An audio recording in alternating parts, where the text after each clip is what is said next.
Hello, everybody, and welcome to the entertainment headquarters, and welcome to Kaiju Connections. And as you can see, we're here to talk about a film that is definitely a landmark, in my opinion, of the cream of the crop when it comes to the kaiju movies of the 1950s and the 1960s.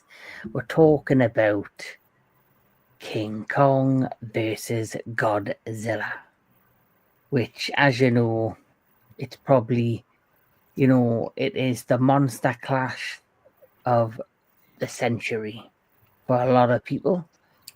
And to join me to talk about this classic, we have on the side of me Mr. DG Anubis of the Metal Tavern Radio, Mr. Thrash Pondu Pons, Sci-Fi Century, the Professor Dan Miller, Mr. Tony of the Dead, and of course Jedi Granville. So let's see who's in the house tonight to talk about one of the Showa era's most prominent movies. We have joining us today Sister my Sarah. truck is everywhere. Yes. Snarks and Sass. Snarks ass, how you doing? Olven. Oh, hey, Connor was up. Thank you for joining us today. So, how's everyone doing tonight? Doing pretty good. Yeah, Pretty good. Can't complain. So, good it can be. yeah. Can't complain. Yeah. So, with all this said and done, let's talk about the one and only King Kong versus Godzilla. And like always, we're going to start off with the popular question of, can you remember the first time you got to see this particular film? So we'll start off with Mr. DJ Anubis. The first time I got to see it was probably in the late 70s. I'd already seen Godzilla versus Mechagodzilla, Godzilla versus Gigan, etc. But hey, shush! Sorry, cats. I probably saw it in the late 70s, and at the time I wasn't a super big fan. Hold on, guys. You guys go to someone else, please, real quick. Fucking cats. Oh my god. Mr. Thrash Pondu Pons, I'll let you answer this question. I've actually never seen the film. Liar. I was gonna say you lying. For a millisecond. No, I actually first saw this. It had to have been 73. I would have been about 6 years old. I was already a huge Godzilla fan. I used to watch Godzilla with my dad when I was a kid. And of course, King Kong. And I was over, my mom was working, and I was over at her friend's house. They were watching me. And they go, "Hey, Robbie, I was Robbie back then. Hey, Robbie, do you want to see this Godzilla movie?" And I go, "Godzilla movie, sure." And they go, "Yeah, this one's King Kong versus Godzilla." And I was like, I'm like, you can do that? And I remember seeing it, and I was absolutely blown away. I didn't even notice as a 6-year-old that the King Kong was substantially enlarged in size to make him comparable with Godzilla. To me, it all just made sense, and I loved it. Mm-hmm. Mr. Sci-Fi Century. Man, it had to be around when I was just maybe from, I don't really remember. I think I had to be either 5 or 6, maybe even 8. I don't know, but I first saw it. I was like, oh wow, it's it had to be in the late 80s that I saw it. But it was once I saw it, I was like, man, like just like Thrash Pondo was like, they can actually do that, like that actually exists. And then I saw it, and when you're young, you're like, oh wow, you're mesmerized by it. And I was already a huge Godzilla fan, and I was like, young and talking shit to Kong. Hey, why the hell Kong being Godzilla, man? Isn't it supposed to be the other way around? and I was like, yeah, man, like, but now, yeah, it's always been a, like in any real true kaiju fan, Godzilla fan, like, that's always a movie that everybody has seen, everybody talks about, and then it being back in the day where Kong was very popular because he was American, and then we have with Godzilla, biggest clash ever, at the time, and yeah, it's a great film. But I had to have been maybe 8 or 9 that I. Mm. Have you killed the cats, Anubis? Are they dead? No, they for whatever reason they play together. They sit by the window together. But if I go to feed them, Neko cops an attitude with Hazel, and it's like a big war starts. I'm like, Yep. Food is king when it comes to animals. So we'll go back to you first. Can you remember the first time you seen King Kong versus Godzilla? I'm gonna remove you, Tony. Yeah. Oh yeah, no. Late 1970s. I'd already seen a few Godzilla films, and I watched that one. You'll probably hear me say it more than once. This film is not a very high one on my list. I don't like it because it's not. Kong doesn't. I don't believe that Kong can use electricity. Like it's a ridiculous notion for me. Mhm. I didn't like the fact that, of course, they wanted to be even. I understand like why they did it with Toho and etc., trying to appease Americans and whatnot. But it's a fine movie. I actually like the look of Godzilla in this film. I really do like the look of Godzilla.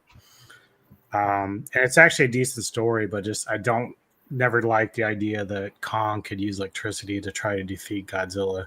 So whenever Wingard finally did Godzilla versus Kong, he got it right.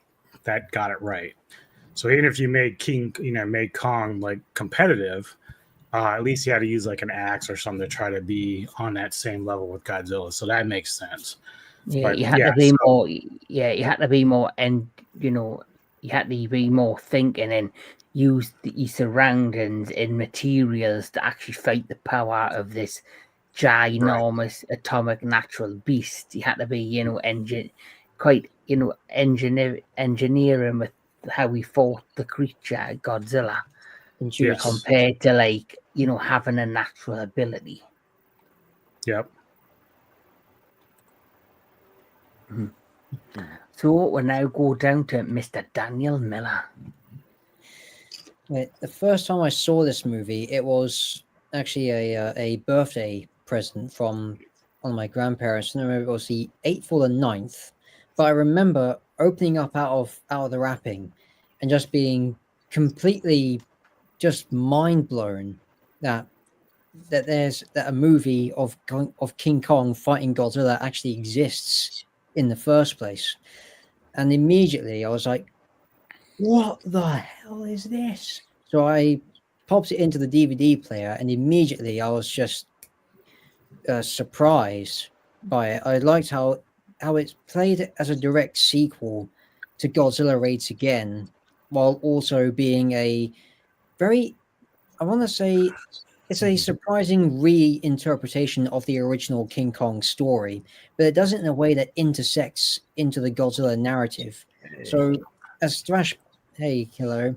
So, as Thrash Ponzo said, it makes sense in the Showa continuity of the Godzilla movies. I also realized that years later on that it's actually the third movie for both Godzilla and Kong franchises, considering that the sequels to those were released months apart after the first movies of each franchise.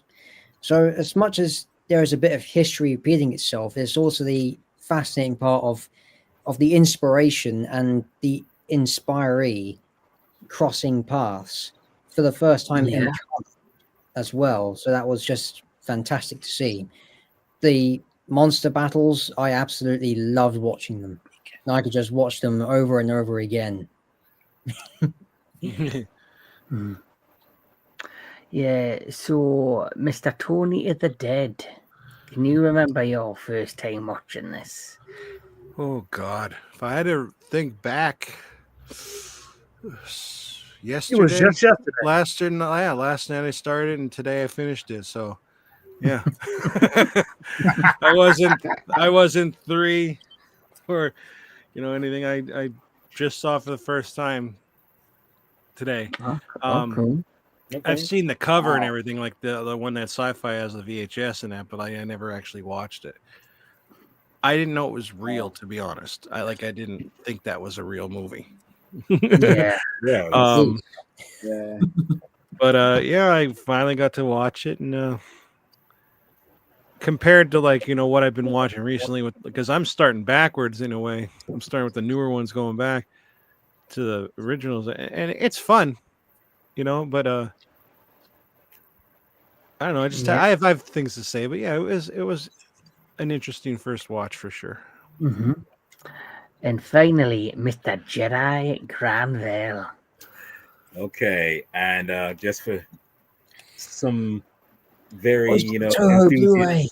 this is the Blu-ray Japanese copy. So yeah. Oh, But anyway, to get to answer your question, I remember this very well because it was the first time seeing this film, and this was over because we didn't have cable at the time. This was over my sister's house on a Saturday in 1980, and it was rain. Was it raining? It was raining. It was raining, and all I can tell you is during the You play. remember that? You I remember I the do. weather?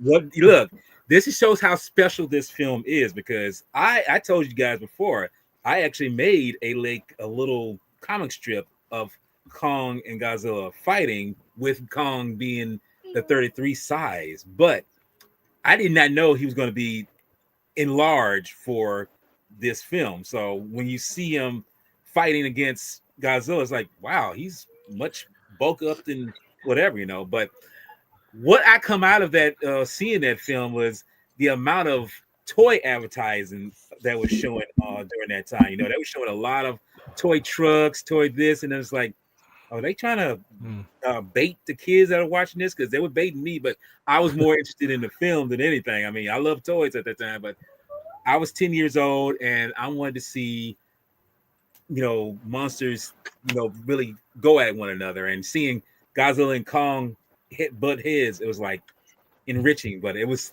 just so funny. It was like electrifying, like Kong was. He was getting electrified, so was I. So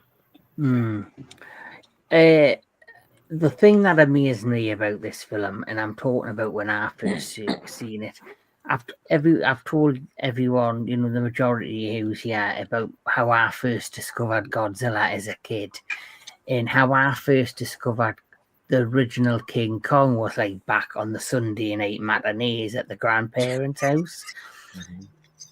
I didn't realize, I did realize and did discover that there was a Godzilla versus King Kong movie, but I didn't actually get to see it eventually until they released this.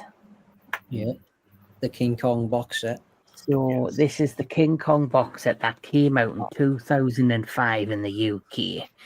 And this box set came out before the Peter Jackson remake. So in this box set, it has the original King Kong. It has the original King Kong in color. It has Godzilla versus King Kong, and it also has King Kong Escapes. And the box set's a beautiful box set because when you unfold it, it looks like the Empire State Building with all the discs in, and then it also has a booklet telling you about the original 1933 Kong.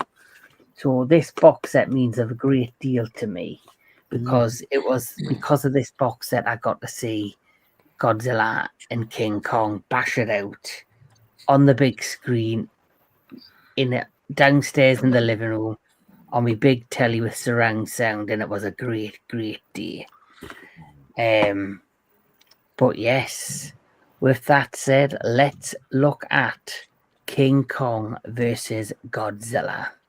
So King Kong versus Godzilla is a 1962 Japanese kaiju film directed by Hiroshi Honda with special effects by E.G. Tissue. Can anyone say his name before I butcher this? Tsuburaya. E.G. Tsuburaya. Because I'm horrendous at pronunciation. Oh, of course, the professor knows how to pronounce it. Well, of course, he's authentic with his words. Yes, because he's Of course, posh. I'm a I'm not. professor. Yes, and I am a posh son of a bitch. Yes. That, by the way, that theory that there were two endings, one for Japan, one for America, that Mhm. lasted actually up until this century. It's Mhm. finally been discredited, but Yeah. people were saying it like it was scripture. I mean, there were newspaper articles and stuff about it. Well, There- no. Godzilla did win, just nobody wants to admit it. Well, you see, that's the one thing everybody forgets when you watch into the film is that Godzilla is actually an amphibian. He can breathe underwater. So the fact that you don't see Kong, oh, by the way, spoiler alert, the fact you don't see Godzilla at the end doesn't mean that he's dead. Also, in the Japanese version, there's a scene that was clipped. When it first goes to black, you actually hear both monsters roar, Right. Yep. which alludes to the fact that they're actually both alive. That's But right. that's clipped for the American reason for some reason, not fully known, and that's where the whole idea that in the American Kong wins and in the Japanese Godzilla wins. That's I think where that all That's started. something we were talking about last week on Yeah. Tokusatsu Action Land. Was that But it's impressive that it's lasted that theory into the 20th century until probably when Well, the Criterion released the people box try to set. say, well, Kong's the one that swims away, and then I try to point to the fact that when you watch, I think it's the Astro Monster, where Rodan, Godzilla, and Ghidorah fall in the water. Only Ghidorah comes out of the water, but we know that both the other two are not dead or defeated. So it's like you can make an argument that just because Kong was the last one to swim away goes back to what Thrash said about Godzilla swimming underwater. He can breathe it. It's not a big issue for him. That's true. Maybe the whole point of them making that statement about there's two endings, maybe it's just to feed, fan service, because I never believed when I first heard that. I heard that back in the late 80s, and I was like, I don't believe that, because I kept looking at the original, when I say the original, the American cut, but when I actually saw the Japanese cut, I was like, they're both the same. So where are they getting this idea? And I think, like a Thrash was saying, the Japanese cut, you hear both sounds of the monsters roars, but in the American cut, you just hear Kong's roar. So I do think they were trying to appease the Americans. with yeah, that. that's all it was. Yeah. And one more piece of the equation. One has to remember the time frame we're talking. In 1962, Yep. Godzilla was still very, very, very, very much a bad monster. He didn't become the hero and the protector of Earth and the savior of little children. That actually came later when they were trying to reinvent him. So in 1962, you didn't want Godzilla to win. You wanted Kong to win because Kong was least sympathetic. And if you look closely, it's almost like a perfect hero's journey where he fights and loses the first time, but then has to go back and try one more time. It's actually very well plotted out, but that's another angle. Right. Yeah. So it's got so it was produced and distributed by Toho Co. Ltd. It is the third film in both the Godzilla and King Kong franchises, as well as the first Toho produced film featuring King Kong. It's also the first time that each character appeared on in a film in color and in widescreen. Glorious Technicolor. Yes. Love it. Yes. And Godzilla is reawakened by an American submarine, and a pharmaceutical company captures King Kong for promotional uses, culminating in a battle on Mount Fuji. So You're right. mhm. The So battle of the century. Yeah. So the budget for this was 432,000. Yeah. In the box office, it made 8.7 million. Yep. Ching. Which that's Still making money, probably.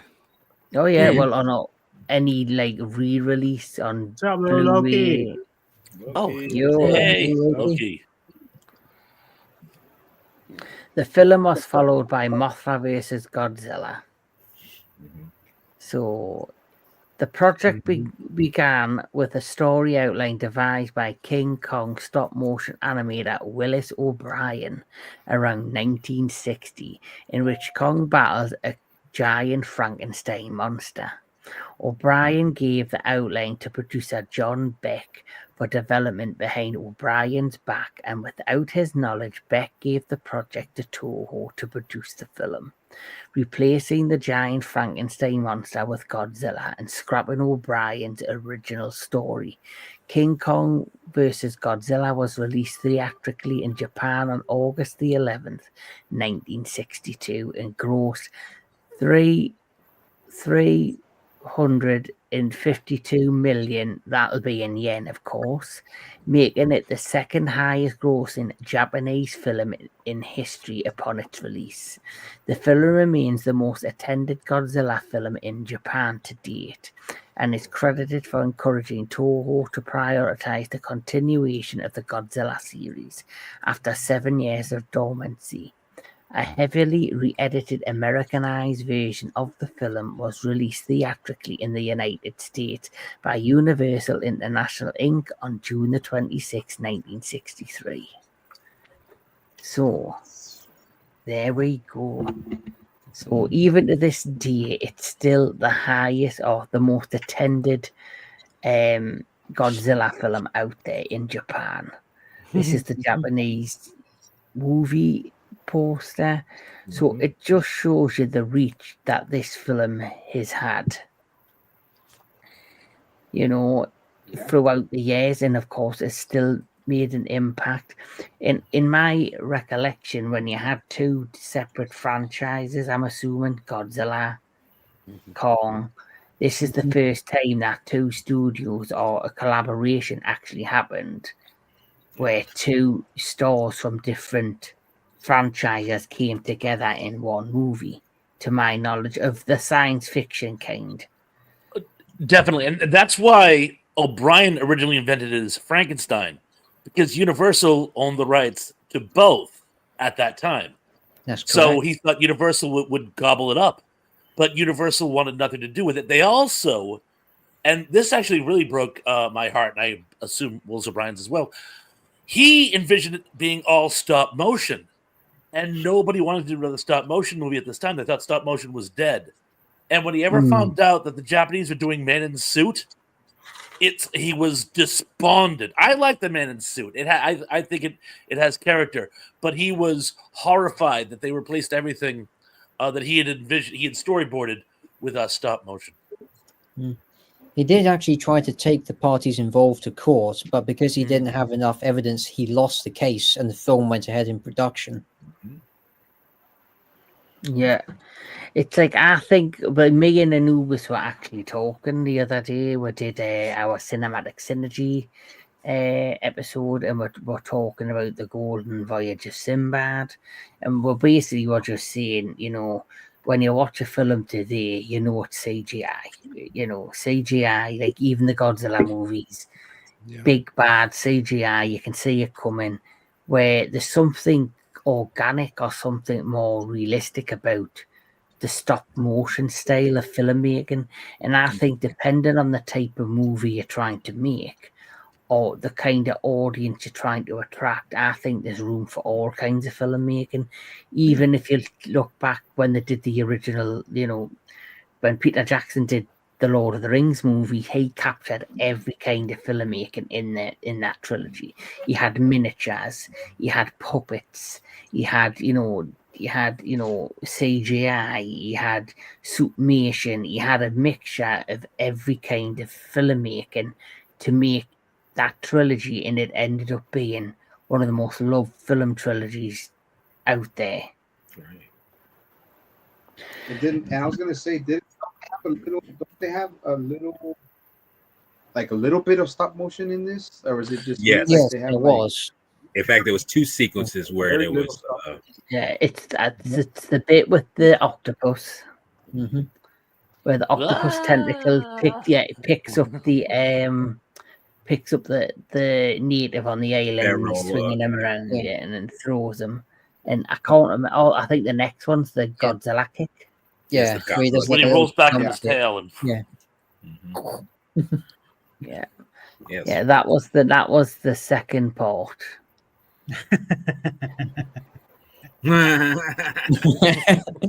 Yeah, there Yeah, he that's it. That's it. Godzilla There said, you "Get fucked." He's like, get out of my house, bitch. Yeah. So even to this That was day, when before I he still swam away as a little bitch, right? yes. Who? What? So The way What, Kong what, fell what, what? back, it's hilarious. The way Kong fell back was just hilarious, man. Like it was like a freaking like a comedy movie back in the days. He just literally Well, goes back, things go all the way up. I'm like, well, just remember this. This is something that I think some people overlook in terms of Godzilla films. King Kong versus Godzilla is purposely supposed to be a comedy. Yes. That's the right. thing I think some people overlook. And I had to look this up because someone said it's deliberately supposed to be funny, which is why when you see a lot of comedic moments with the kaiju, there's a reason why he falls back kind of funny, like, but no, it's basically supposed to be a comedy. It's not supposed to be taken too seriously. I mean, you have some serious moments, but it's meant to be a comedy. So that's why you get those moments. Yeah. At one This point, when is a Godzilla, serious movie.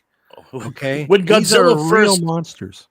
when King Kong first like backs off when he sees Godzilla, and he's like, "I'm out." Mhm. The sound Godzilla makes actually sounds remarkably like a snicker. He's like, "Yeah," like yeah. Thanks for playing. We have some lovely parting gifts. Oh, and No, by he's the just way, the guy that got Yeah. to play Kako, speaking of comedy, he's known as Japan's Charlie Chaplin. He was a famous Yes, he Japanese is. character actor. In fact, Oh, he yeah. paired up with the guy from Mothra, whose name eludes me, Fushida, I think his name was. Yeah. The heavyset guy. Yes, Oh, right. Yeah, the guy who mops the floor with the gangsters. Mhm. They did like comedy routines. And so to have him was considered a huge coup in this movie. Also, the guy who plays the translator, Kano, I think his name was in the movie, he Yeah. also was a very animated vaudevillian style Japanese comic. So I yeah, didn't like that. there was definite comic overtones in this movie. Yes. I didn't like that. I didn't like that part. No. I like when Godzilla puts his tail on top of Kong's face, says, "Eat my ass." It's like Yeah. say, bam. I don't remember that part. That must have been the U.S. version. No, Yeah, it's probably. it's a Japanese cut. Sounds like it. so Well, no, that wouldn't be the U.S. version because they would have cut that out because they want Monkey to win. Exactly. Yep. so in terms of the plot, the overall plot basically, there's this pharmaceutical company that's frustrated with the television shows. It's not kind of hitting the mark. They're not getting ratings. They're not getting viewership, and they want to kind of find a way to get viewers. So Yes. they ended up going on this expedition to this island, and then long story short, then there's something happened, and then they discover this legend of Kong, or this god that's on the island. Because we have to remember that the programs that they're producing are dull and boring and have no imagination. So Pacific they have to do Pharmaceuticals something. demands publicity. Yes. See, You exactly. two are going to Pharaoh. Find me a genuine monster if he exists or not. Yes. There you go. wow. Like, Oh boy. And how prophetic. Big Pharma controls the media. Yeah. Right. There's no way they would be Yes. going to that island to get healthy things for people. That's so unrealistic. And do you know what the drug that they're producing is called? Soma. Yeah.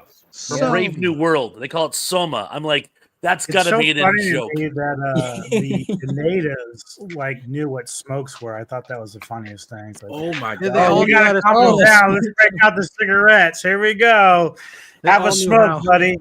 Can I just say that that's one thing I have a problem with this film? I mean, it's like, and someone would say it's like, oh, you have a problem with the natives being in blackface? No, I don't have no problem with that. I feel like they're closer to that kind of tone of pigment anyway. The fact that outsiders come to an environment and give them death sticks It's like when we say, you want to sell some, you want to buy some death sticks. You don't want to buy me no death sticks. I don't want to buy you death sticks. No, that's the point. Why are you selling death to these people when they face this all the time on the island? You know, so it's just like that's the problem I have. Like you bringing something that's toxic to their environment. I mean, I just have a problem. They with forgot that. to bring Think of this candy. though. Back then, even doctors were recommending cigarette brands. So, Yeah. in their defense, they probably didn't even know they were doing anything bad to them. But they instantly start smoking. I mean, I know it's the actors doing this and everything, but That's the if thing they're to do. instantly smoking, like, oh wow, what is this? I'm doing damage to my lungs right now. You know, so it's like that kind of thing. Hey, But but they those forgot to freaking bring candy. those She's those right. so-called Yeah. primitive. The kid was smoking up too. Yeah. Oh yeah, Hey, Yeah. like, you got to hit some of this So-called green shit down here that Kevin has. Oh my god. Your mommy. You better not smoke around home. and yeah, you know how I know it's a movie, but you know how funny it is that they're natives and never seen cigarettes before, and they learn that shit quick and start smoking like they're freaking regular people. I'm like, oh, Right. Yeah. dude. It was like, yeah, like I'm like, They were pros. damn, man, like Well, that just Give me- shows give- you I got how another hand over addictive it here. is. But that just These shows you are- how addictive it must have been. I mean, unless it was the righteous herb, I would think there would be more indulged into it. You know, I mean, it's like puff puff pass. You know, I would think they would be doing on that. You know, but Maybe that is what Kong was doing with Godzilla when he's trying to stick the tree down his throat. He was trying to, give him a Light up, cigarette. buddy. Yep. they said, light it up, baby. This is pure Light it weed. up, Johnny! And when like Godzilla Oh, yeah, baby. breathes on him and his fur gets on, it's just he dropped the cigarette and it was fur in his fur. I always like that whenever Kong gets burned by Godzilla's breath, he's always himself like, what? It's What like, is I- that? What is this? Yeah. It's like when he got shot in the original, he's like, whoa, this hurts. Mhm. Maybe he never been burned before. No. Mhm. But he could touch electricity. Yes. Electricity is a natural element. You gotta remember that. Yeah, but wouldn't Without he getting all of catch his- on fire after a while anyway? Yeah, you would think he wouldn't would. all of his hair get zapped? Wouldn't all of his hair get like all zapped? Static. Yeah. Artistic licensing. This is what you have to look at. That's the thing. And why is it Kong's able to shock him when Godzilla goes through the high tension wires earlier and it doesn't affect him? Second generation. This Godzilla was never exposed to electricity. That doesn't. But he learns from that in Mothra versus Godzilla when he That's a takes good down the point. towers and electrical Yes. nets. Oh. Mhm. Mm. So overall, like, I don't want to go to the plot too much because just to talk about Godzilla and Kong kicking the shit out of each other, basically. Mhm. Yeah. But basically, what happens is Godzilla. Sorry, they go to the island to actually discover a real monster, which is Kong. They discover the giant octopus, and then they obviously discover that the drug, which basically hypnotizes Kong. At the same time, there's a nuclear submarine that goes past the icebergs and releases Godzilla. And Godzilla then goes on the rampage, and basically they need to wait to defeat Godzilla. So their idea is to pit Kong against Godzilla to stop him from destroying Japan. But then the owner of the pharmaceutical company doesn't want to do it because he's like, well, he's just thinking of profit. He's thinking of the media. He's thinking he wants to crazily control the situation. Yeah. And it's just How homeboy says it's like, you dumbbell. King Is Kong this is one of your followers, Crash? Is this one of your followers? Because I like this guy. Indy Spouts, Indy Spouts is like my guru. He's my living fact Can checker. you please come hang out in my chat during my live stream? Because I will laugh all day with this guy. He's absolutely amazing. Oh, and we have a working theory, by the way, that he's actually the ghost in the machine. That he's actually Okay. artificial intelligence who has learned to act like I am not a robot. Because his level of information, he actually outweighs me. And I would do my own horn. Nice. But he actually it's just like bam, and he has facts like basically just on the tip of his tongue. It's not even like so somebody like, oh, he's researching it. No one could type that fast. He knew it before I finished saying it, whatever it was that I was saying. He's like So a fountain of knowledge. Wow. he is. He's absolutely amazing. So, Are you sure he's not a living computer? well, that's just it. I call him AM just for laughs. One thing I loved about this, by the way, I don't know if you guys like noticed it because I never really thought of it before because I know how the plot pans out. But initially, the military doesn't want to pit them against each other. They want to destroy each of them separately for fear that if they both show up in Tokyo, they'll double trash it. And they don't actually come up with that plan until the audience has long after already come up with it. It's like you're screaming at the screen, "I'm gonna fight each other! I'm gonna fight each other!" And the guy's like, "You know what I think we should do? We should have them fight each other." Yeah. So it's like they really milk it so that by the time we get that final confrontation, we are salivating for it. Yes. Mhm. If we're lucky. It's like the ultimate build up and the ultimate, pantering where they want to build up the attention, build up the action, and then when it finally happens, and that they're kicking the crap out of each other, and it just amazing, scenes all around. It's basic kaiju force. Yeah. Think about it. Yeah, there you go. And that's What was not up with the way empty. he would like do his monkey call, like a gorilla call? You go, but like the way his arms and his chest would go is like, I never saw an ape do that. Come on. Well, the funny thing about that is the actor who's playing Kong, he was told by Subaraya himself to go and study, gorillas in the zoo, but as it turns out, he didn't do that. He just said, "I'm going to play it my own way and go from there." Yeah. And it shows. Yes, it really It does. looks like when somebody's trying to sleep and they paint eyes on their eyelids. Right? Yeah. I'm not sleeping. I'm up. I was like, who are you? Yeah.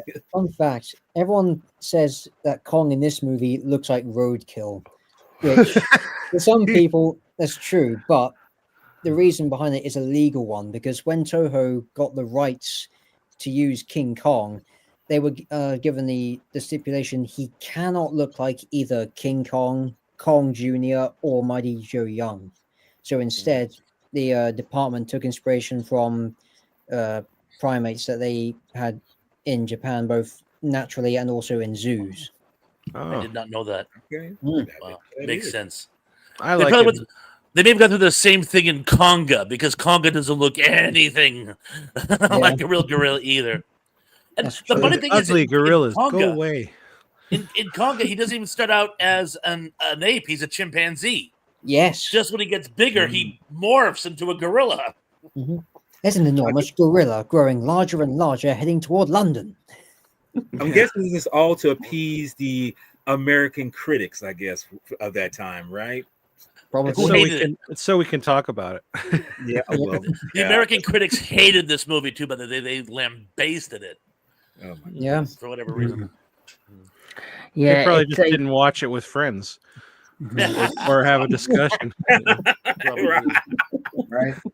So, I guess the next question I'm going to ask is like, what is your favorite out of the two fights that you see with Godzilla and Kong in this? What would you say is your favorite sequence between love the two? I You love like both both of them? I gotta go with. I'll just say this. I gotta go. My favorite one. I'm gonna say it real quick. Sweep the leg. Nah. Sweep the leg. I like it when Kong takes the tree and just kind of jams it down his throat. I mean, there's like a certain anger there. He's like, choke on this. Yeah. And of course he's doing it so he doesn't get burned. But there's just something very violent there that always it's like at that point Kong's really fighting. He's not messing around throwing boulders or whatever. He's like really like He's like, I I'm not also taking liked any more of the, your crap. I also liked the crescendo of the battle where they're both destroying the Atami spar on the cliff of Mount Fuji before they both tumble in, and it's just this very rapid cutting to and from Godzilla and Kong on each side, and the buildings just being destroyed in the middle, and you're just waiting to see which one would actually win once the building's gone. Yes. Mhm. Like, I like all of the. I was just amazed that two characters that I kind of grew up watching were in the same film together. Because the thing that amazed me as a kid as well, basically, if you've seen the original 1933 Kong in 1954 Godzilla, what's the first thing you see? How can they fight each other? The different sizes. And the kind of, I know that Godzilla in this basically, it's like a continuation of Godzilla Raids Again, where he got trapped in the ice at the end of that film. But Kong I cannot remember if they explained why Kong was the size he was. Well, bear in mind, King Kong actually died in New York 30 years earlier. They call him Kong because he's a big ape, and that's the American word for a big ape. This is a different giant gorilla who just happens to be much bigger. Yeah. And then I guess we have to remind ourselves too, maybe because he's, drinking the so-called Powerade, that's what's juicing him up to be the size that he is now. You could theorize that could be the case, but He's drinking his prime. yeah, exactly. Makes sense. Oh, and the scene where Godzilla breaks out of that iceberg, that's just an amazing shot. They do it with that overhead camera, and you really think you're watching something break out of an iceberg. Yeah. It's just like so cool. There was a massive. It was basically just a massive stunt pool that was built back of the Toho lot, and my understanding was it was actually built for making naval battle sequences for Pearl Harbor from Hawaii to Malay. Oh, excellent! Thank you. Yes. I knew it was something along those lines, but Toho got a lot of mileage out of that with like giant monsters in water. Oh yeah, but it's just such an amazing shot. I remember when I saw it as a kid going, and sometimes you see something as a kid and you think it's amazing. You watch it later when you're an adult and it's hokey. No, that scene still stood up on its own. I'm like, wow. I mean, the fact when you can just watch it, and I still get giddy when I hear when the hey, Andy, we got one in the chat. You see, or you got one on the screen there. You see Tony? He's a big ape. Yep. No, when Homeboy says, what do you make of that, Al? And then he just says, Godzilla, Like I think for that pool you're talking about, Thrash. Oh, sorry. Yes. I was gonna say what jump on what Thrash had said. Like the big pool, that's what they call it at Toho Studios. Like that, they used that freaking pool. Like, damn, dude, they used the dog crap out of that freaking pool, man. And they even said that pool, like you couldn't stay in it too long because they're built so much bacteria of years of use that they would have to wear special like boots, and they would have to wear like those, what do you call it? Those like overalls that are just pure freaking pure, like hard plastic or something like that. Because that thing was like, it was literally breeding. Who knows what was in there, bro, for that pool for as long as they used it. They used it all the way. Yeah, it was live fish in that damn thing. They tried to get it out, but even that was impossible to do, So yeah. Why not drain it and refill it, huh? Right. What do I know? I guess maybe it was too costly to do. Probably, yeah, probably. The money mineral. Are you kidding? How much water costs? Right. I want to go back to something you mentioned, and that that is the fact that you did say that the original concept was going to go back to Universal with Kong versus Godzilla. Sorry, Kong versus Frankenstein.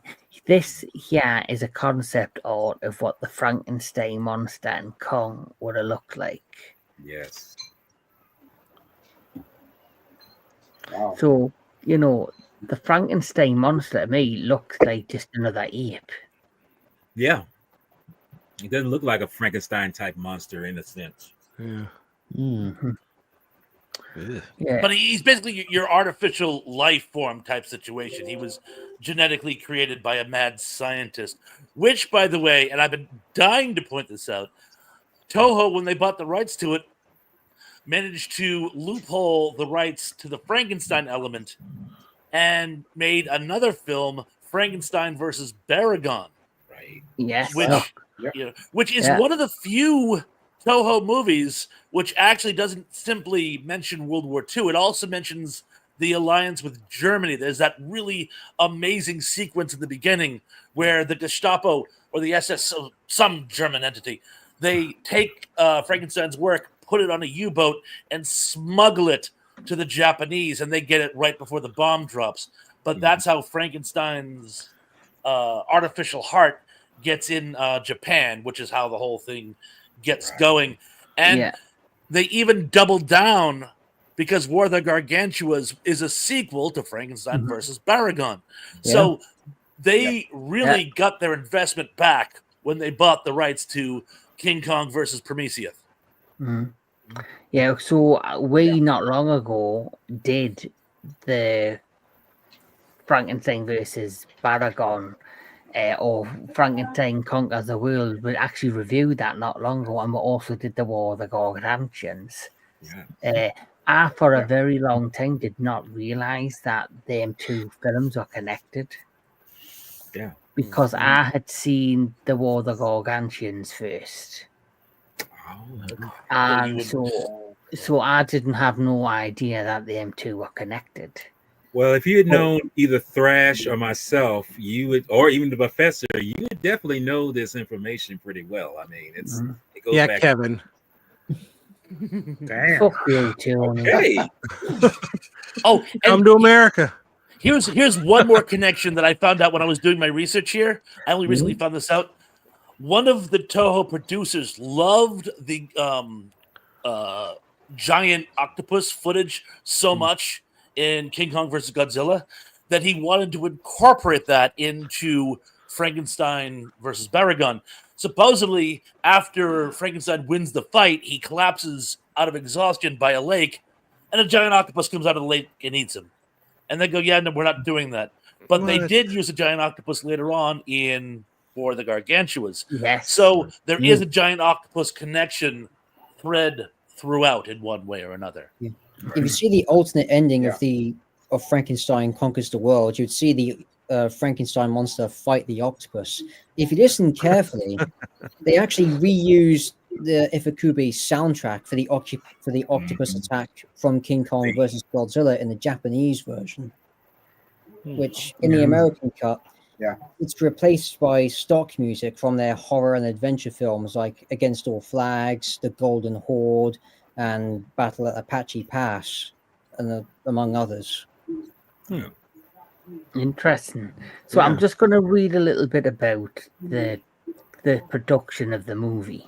So King Kong vs. Godzilla had its roots in an earlier concept for a new King Kong feature developed by William O'Brien, animator of the original stop-motion Kong around 1960.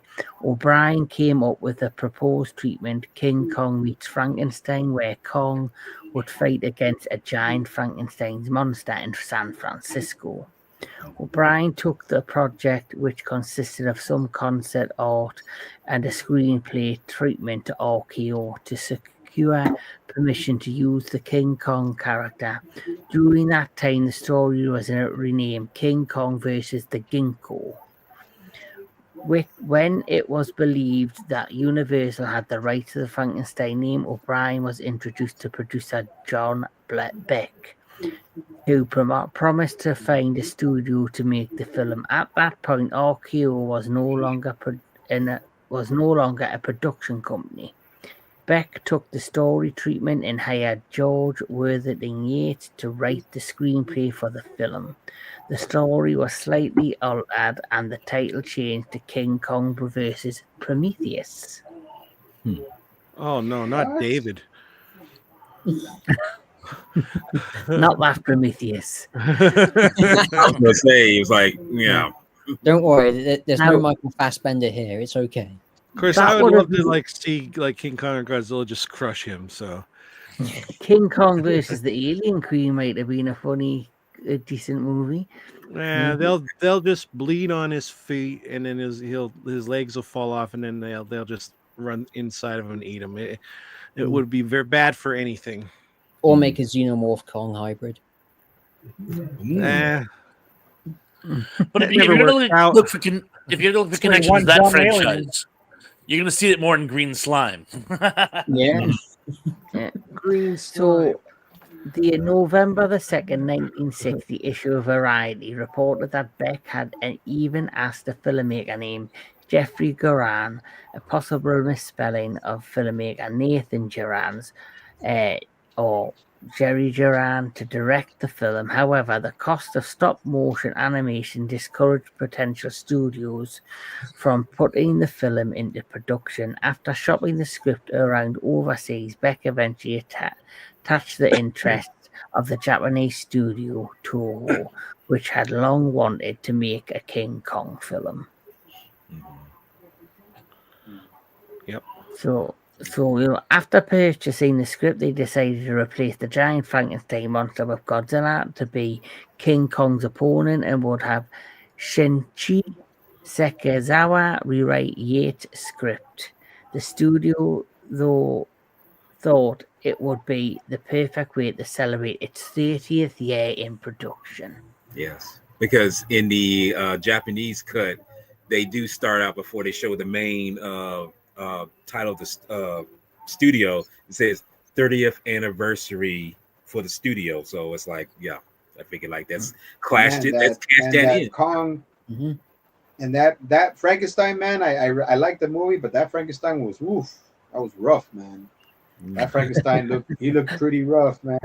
Yeah, I did. Walter and Kevin know that I wasn't. I wanted Baragon to win. Actually, I was going for Baragon. I wasn't going for Frankenstein. I was gonna say yes. I wasn't a big fan of that. I mean, they I like that they get the blockhead and everything, put some of the bolts and stuff. But I kept saying throughout the we were talking, he's like, man, he's rough, bro. He's freaking. That's a rough looking Frankenstein, man. Oh, Well, you and see, yes, May Hanna was in King Kong versus Godzilla. That is Yes. her. Mhm. and you know what I found as well with Baragon, because I'd only ever seen him obviously in GMK, and I had seen him in a snippet when he was in Destroy All Monsters. Right. But when you seen Baragon show up in Frankenstein, he was absolutely vicious. Yes, he Yes. was. Like when Yeah, he goes great. through the farm and he kills the farm animals and he just wreaks havoc over the land. I was like, whoa, this is not the Baragon I'm used to. Well, No. except for that little close up, you see him when he attacks Miss, you know, in that one shot, and he looks like a little puppy dog. You know, it's like you want to pet him, you know, but no, that's the thing. He's like he's Yeah. Meet him. very vicious. Hama Mie. You're the Dutch Pando meant you meant Hama Mie. That's what her name is in Japanese. It's Hama I Mie. apologize. I She butchered was a it. Bond girl. Thank you. Sorry. No. It was just like when I interviewed Linda Miller, she says Hama Mie, and I was like, Hama Mie. oh, okay, so that's what makes Hama sense. Mie. But she was a Bond girl. Yeah, She was. was. She was in You You lived Only twice. Yes. Yeah. Okay, yeah. She was a Bond girl. And believe it or not, that was the first time I actually was introduced to her in that actress in the movie. You know, because when she approaches Bond, you know, for that fake wedding and everything, I have to say when she lifts her head up and I see her, I was like 8 or 9 years old. I thought to myself, that's not a woman, that's an angel. You know, she was so beautiful to me. You know, but of course I was a kid, so I didn't know any better. But yes, and this was before King Kong versus Godzilla. Yes. So does anybody have any trivia or any more behind the scenes secrets that they would like to talk about? Lots. Well, take the floor, Mr. Daniel Miller. Yeah. Now, this wasn't the first movie filmed in widescreen. That credit goes to Varan, the Unbelievable from 1958, which is their first Toho scope movie. But this movie was also filmed in Toho scope Name and drop. in color. Mhm. And also let's see some more behind the scenes. Sorry, Daniel. Yeah, it's all right. But behind the scenes, Sorry. The scenes on Faroe Island were meant to be shot abroad in an area near the Philippines, but because of how much money that was used for the budget to acquire the rights to King Kong, they had to scrap going abroad and said most of the coastal footage you see is from the coast of Hokkaido. The rest of the island was filmed on a studio stage. And yeah, and No, and the final fight, in the final fight, as a battle toward the mountain, the scene where Hirose, who's in the King Kong suit, flips over Godzilla. That's not an empty Godzilla suit. Right. Nakajima was inside the suit, and that wasn't even scripted. That was just coincidentally caught on camera. So they just caught I like to call it a lightning in the happy bottle accident. moment. Yeah, a happy accident. Mhm. Yeah, You mean the one where he really got flipped? I mean, where Yeah. in the movie where he got flipped? Nakajima was in that yeah, he Godzilla. was he went- in the suit. Yeah, Yeah, when he he was went going- straight over?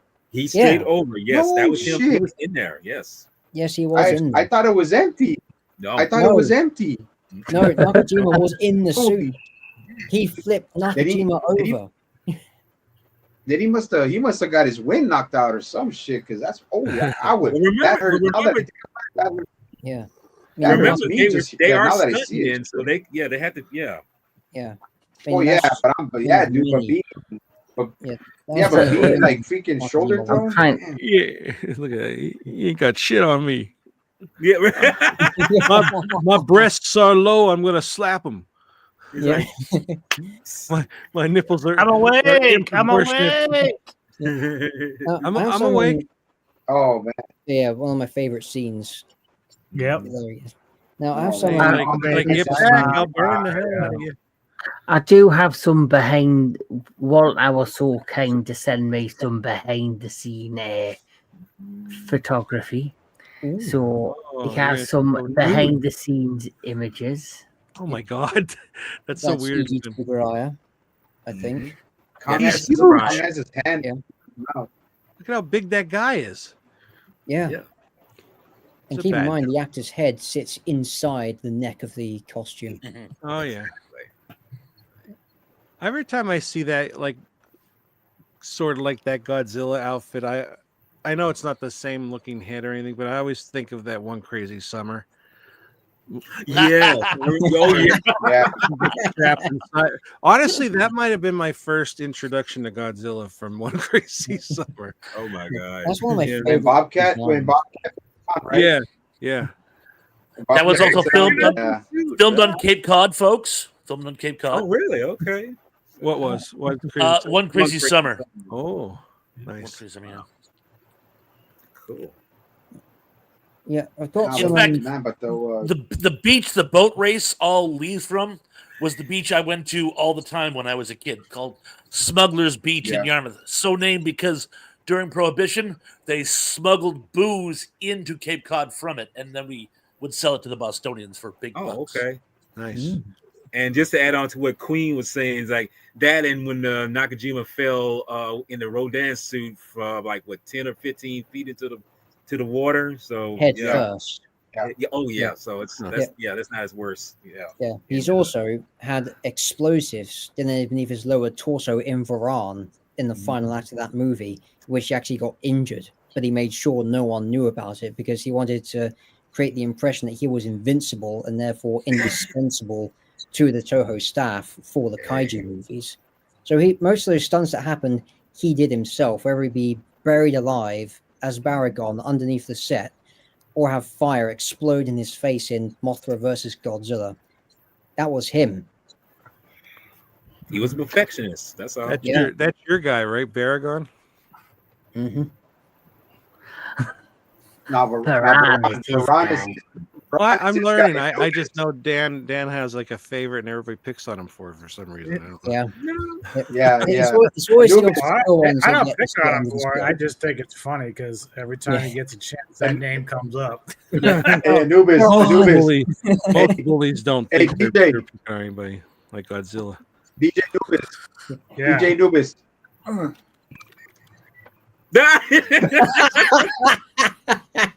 And personally, I don't want to correct the professor with anything. Well, look, I mean, No way. you know, the presser has his flying lizard, Yeah. and Sentry has his chicken. So I mean, we're all good. It's chicken.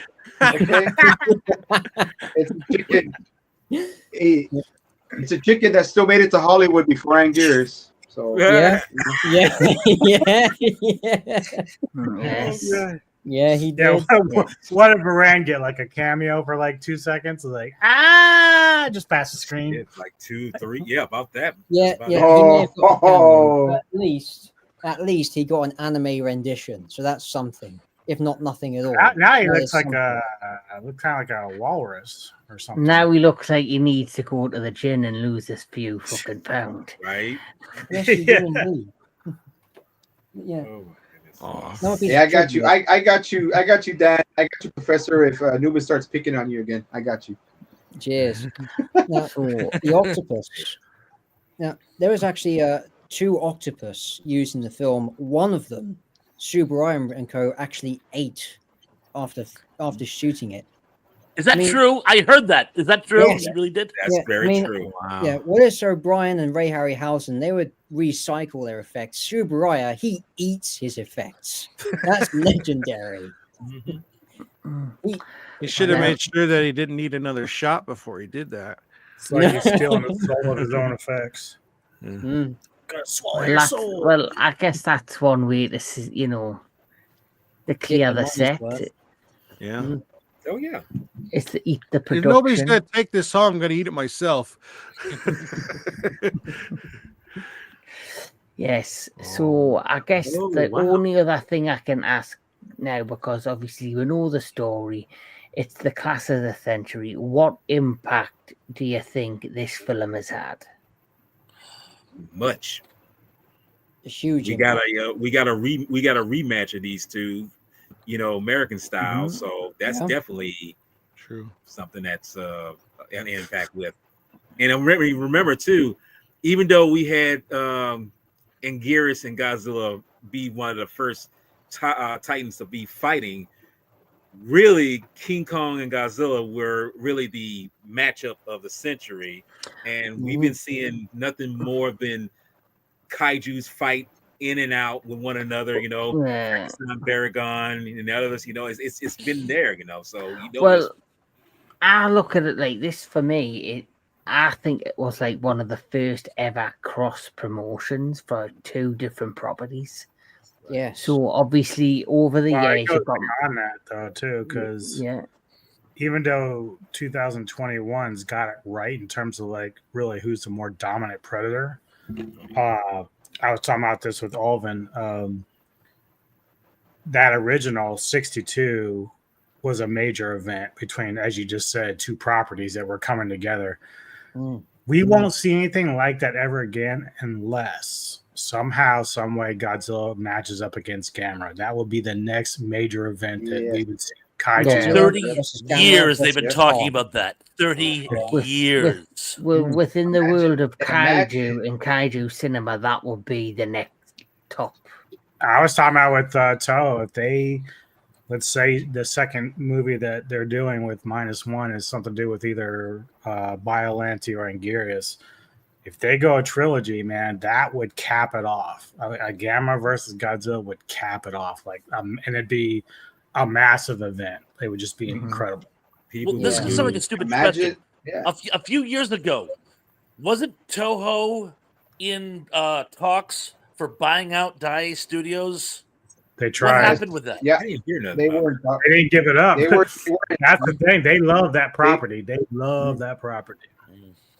They were in talks, but then I think it was Karukawa. Karukawa ended up getting the rights, or ended up buying Dai. Yeah, nice. because Kawakawa produced Gamera the Brave after the trilogy ended in the Yeah. 90s. Karukawa. Yeah. Mm-hmm. Yeah. Then they hate each other in Japan. Really, man. In Japan, they actually literally, what I hear is that they like Toho and Dai at the time, and now Kadokawa owns it. they've always had a hatred because they know that Gamera not so much that didn't make it as successful as Godzilla is still Godzilla's top rival as far as kaiju and like characters and stuff like that. That imagine And that's the funny thing is, the magnitude of this, dude. Imagine the magnitude if they actually made in Japan Godzilla versus Gamera like that. That's gonna be hard because both of those people in Japan, you know how Japan takes everything pride. They're very prideful about stuff. They Yeah. won't. They're gonna have to be like, okay, what's gonna be? Is it gonna be a tie? No. Well, Toho, we're superior to Kadokawa. We were superior to Daiei, put them out of business. Now now we're more superior than Kadokawa. That's how see, much now of it'd like work. they're competitive. Now it would work because with Godzilla and -1 being the villain, you could easily make Gamera the hero. So Yeah. it's like it would work. I mean, just they have to find a way to coexist, and both studios have to say, okay, your guy is the bad dude, so we're going to kind of make our guy the good guy, but we always know you're going to have Godzilla surviving in the end. So that's the best of both worlds. I just don't know if they can come together to do that. I do think they must have some sort of agreement, or there has been a little bit of a wall broke between the two, because as you know, me and Anubis, we have played a game it's a mobile game called Godzilla Battle Lines. And it's all the Godzilla property, all the Godzilla characters, and it's a bit like Pokemon on the game, but like featuring kaiju from the Toho franchises. But then they had a first crossover with Ultraman. So they started adding Ultraman characters.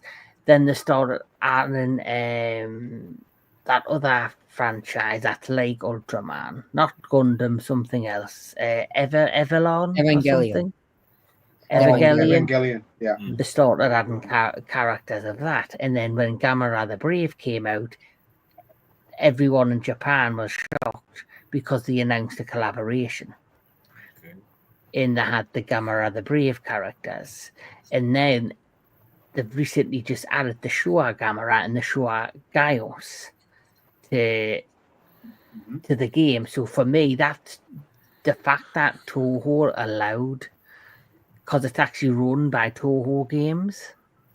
Yeah. So the fact that Toho has contacted a rival and got their characters in a game, that for me is something that shows you if they're willing to allow the walls to drop for a game, would it open the door for them to eventually want to work on a production of a film? It's possible. Well, I think it. Well, I was going to say, I think it all just comes down to we just got to come to an agreement. It's like stop being these little, elementary kid type thinking, and just say, okay, put your pride away and just say, what does the audience want? I'm pretty sure the audience will chew this up and just like consume it. I mean, stop worrying about who's the bigger, who's the badder. Just bringing them together in one setting and see what Freddy versus happens. Jason. Yeah, right. I mean, I was never expecting that to happen, but when it did happen, I mean, I actually chewed it up. So it's Yeah. it's I mean, just that would be one of the biggest movies of this century, man. Like, it'd just be insane. I mean, why not? Mhm. Just do it. I mean, it's not. And Kevin has a point. Kevin has a point because remember Kevin, SH Monster Arts and Tamashi Nations, how they get either the licenses, either Kadokawa buys like what do you call it, pays for them to be able to produce Gamera, or Toho gets the rights to Gamera and to use and to make the figures for SH Monster Arts. So that's another step forward. It's a step forward. It's better than nothing, but it's a little bit of hope. So, But going back to what I was trying to initially say is, obviously for me, Godzilla versus King Kong 1962 was the first ever major cross promotion between two well-known characters. And I think through it, other studios have seen the success in it.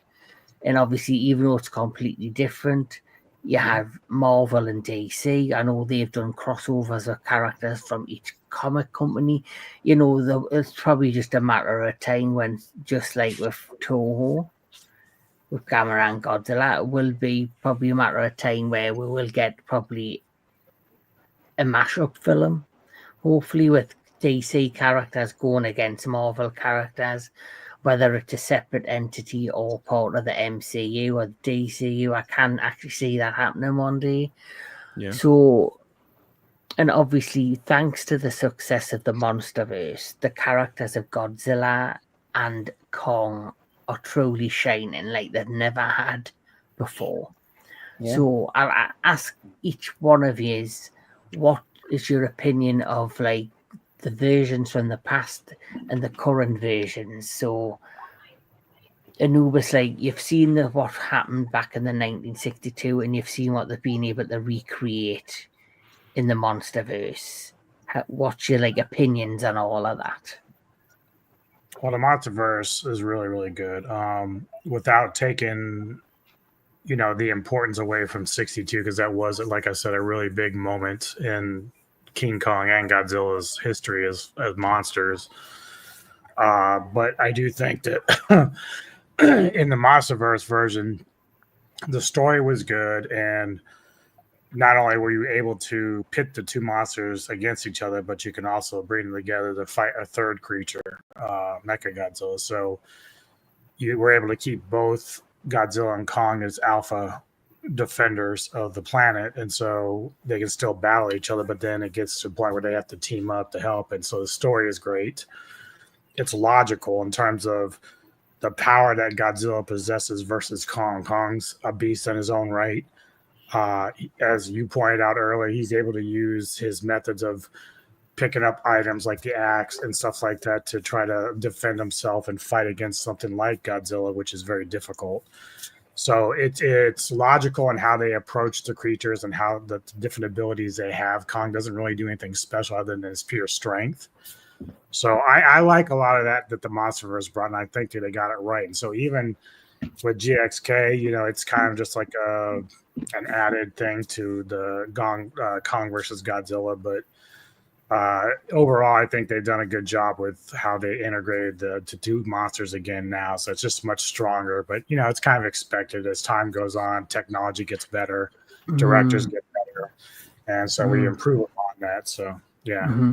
One thing I noticed about the 1962 version and the current versions is that in Godzilla versus Kong, is that the pattern of the characters are the same. So in the original 1962 one, Kong was this, sympathetic, giant ape.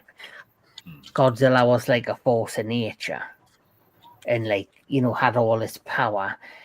And they kind of captured that in the modern version, the 2021 version of Godzilla versus Kong.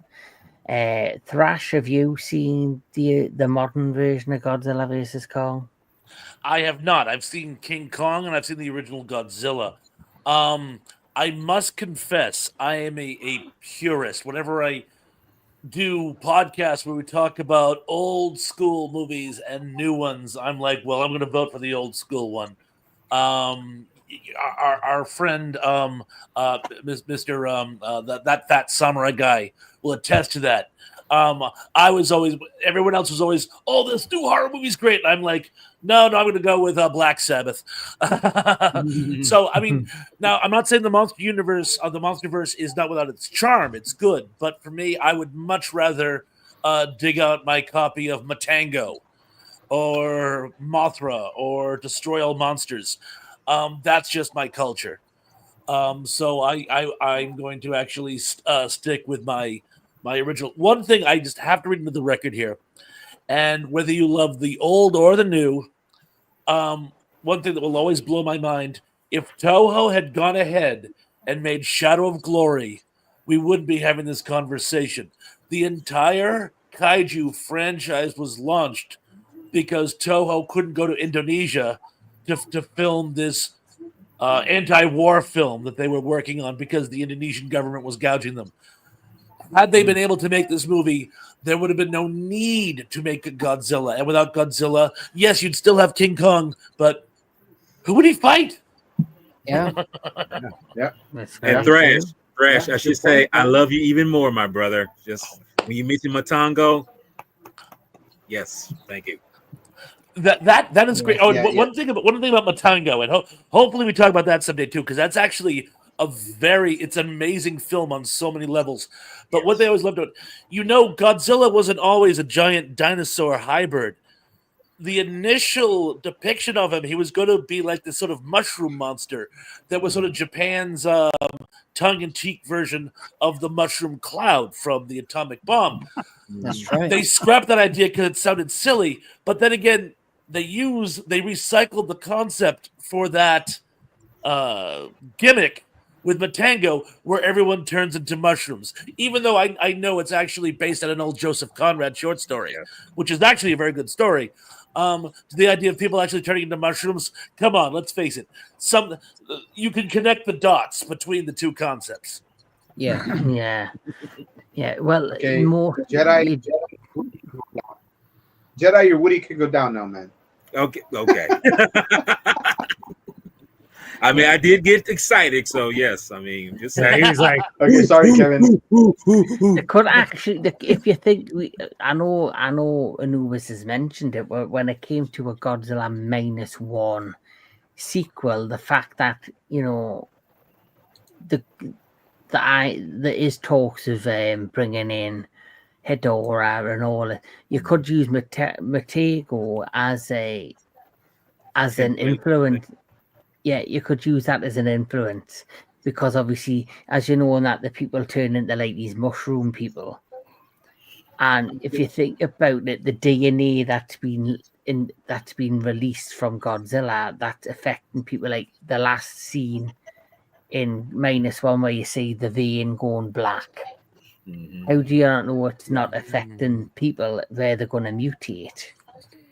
because the whole concept of Matango is, what the Thrash was saying, it's changing, but it does involve, radiation of some sort. So, you have to take that concept, and I think that would work if they were to implant that into a future film. I would love to see how they would do that. Because Matango is one of those very underrated films that true enough, like I say, me and Thrash are fans of it, but I feel more people need to just kind of look it over because there's more to it than just the concept of you turning into a mushroom. It's just the duality of the deterioration of humankind when you watch this film, But I mean, like I say, it's I'm getting off topic though. But I'm just saying if they were to do something like that. We have to talk about Matango at some point. We have to do Matango now. Definitely. Thank you. What about you, Sci-Fi? What's your opinion of the difference between the original and the remake or the reclash? Well, it's like everyone has said. Like, if we didn't get the first King Kong versus Godzilla, the MonsterVerse probably would have never have come to fruition. It would have been created. And Josh Pondo made a good point. What if Godzilla had never been created, and who would Kong fight? And yeah, it's always gonna have a legacy, man. Even when people, and when it first came out, when it was released back in the '60s, that they tore it up, they murdered it on reviews and everything. Like now, it's like it's still always gonna be. Other countries are gonna like movies more than a lot in the U.S. So, Godzilla, and like you guys had mentioned, King Kong versus Godzilla is still the most attended film in Japan. Mhm. So it's like it has its charms, and of course Godzilla, the MonsterVerse, Godzilla X Kong, or Godzilla versus Kong. I gotta agree with Anubis that Kong stood no chance without a great equalizer in the axe, but they made they kept it somewhat close to the source material, which was King Kong versus Godzilla. Close, loosely. I did like, but you know what? Anybody hasn't mentioned Kong's brown fur in the first King Kong vs. Godzilla, and King Kong's brown fur when he first started in Kong Skull Island, and then how it was a little bit more was still a little bit more brown in King Kong Godzilla vs. King Kong, and then now turning a darker skin. But that's it. There's always going to be there's always going to be a legacy with that, and I agree. If it wasn't for King Kong vs. Godzilla, the MonsterVerse would have never came to pass. Yeah, I remember way back when you got to see the post credit scene in Kong Skull Island. And I remember there's a post credit scene because obviously they wanted to capture on the success of Marvel, because every studio since Marvel, if they're trying to build a universe, a lot of their films have a post credit scene. Yep. And I always remember watching the end of Kong Skull Island, and the next thing you seen, it took you back, and they were in like the Monarch base. They were being interrogated, and they showed you the old cave paintings. They showed you Rodan, they showed you King Ghidorah, they showed you Mothra, and then the final one was a picture of Kong and Godzilla clashing. The screen goes black, and then there's Godzilla's roar. Yes. And I always remember the hype around that. And I was like, this is going to be as big as the MCU. That's what I initially thought. I would say this: if I wasn't hard on before, that definitely gave me a hard on when I saw that in the theater. So that moment, and the next big hype was the trailer for King of the Monsters. Yep.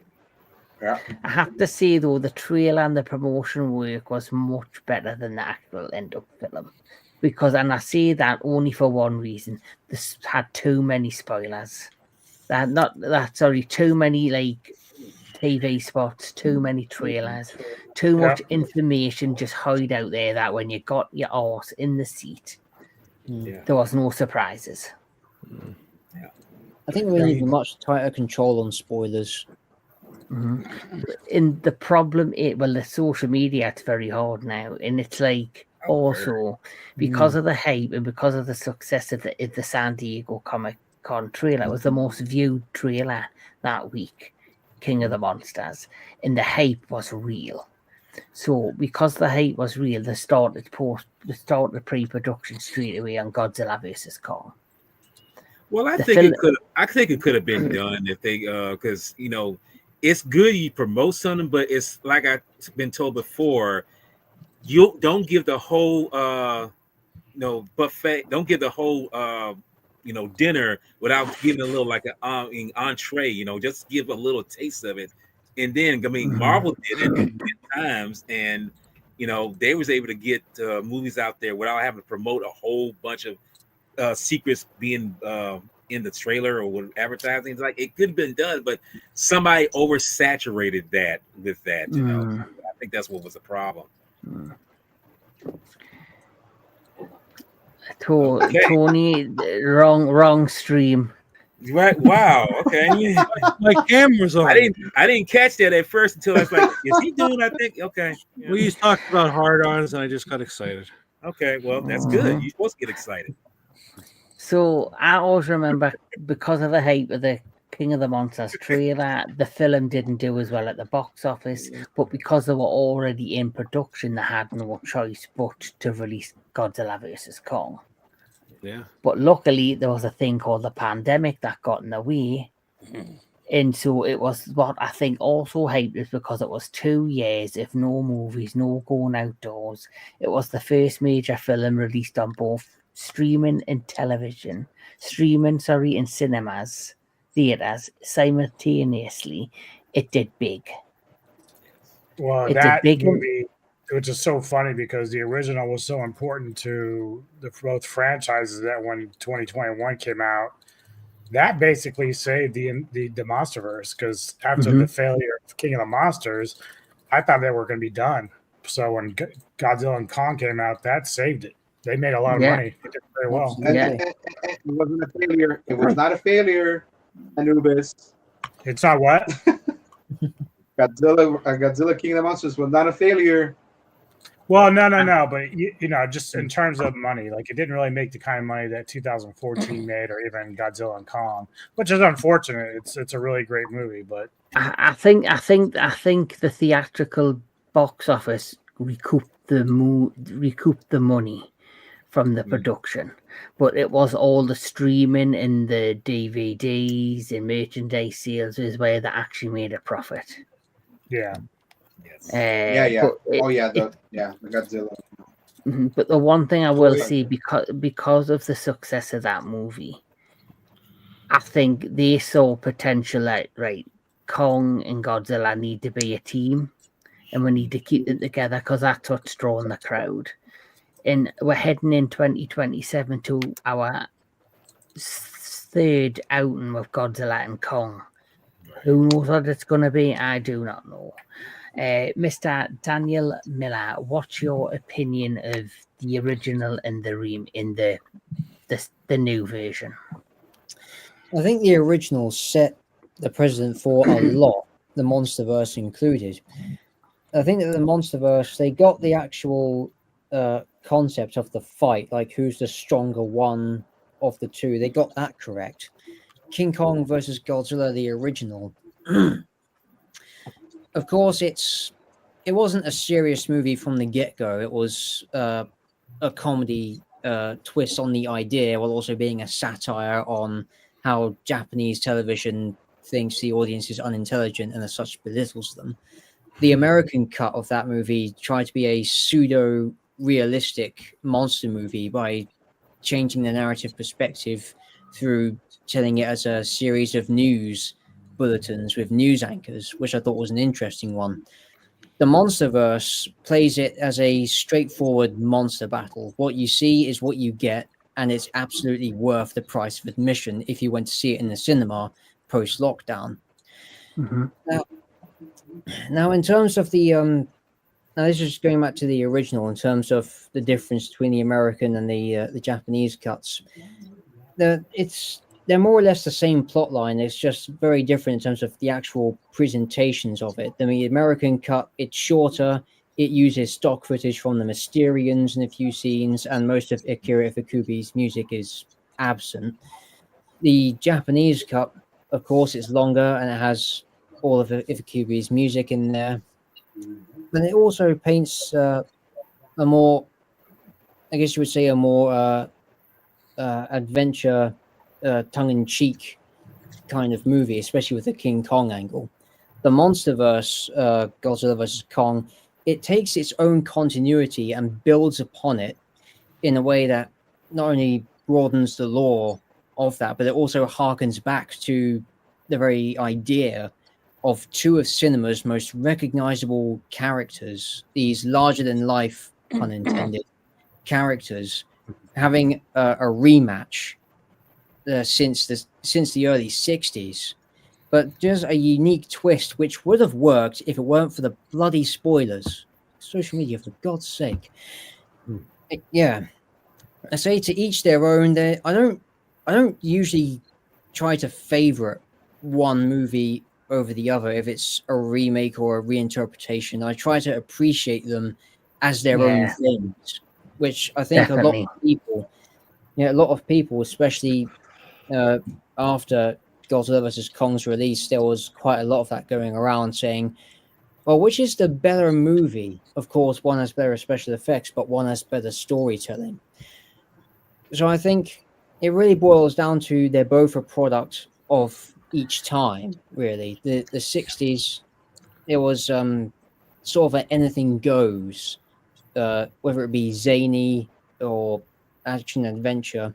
Whereas the MonsterVerse, it tries to be more serious, but it also incorporates its own sense of humor into the movie, whether it be through the monster fighting or through the human characters.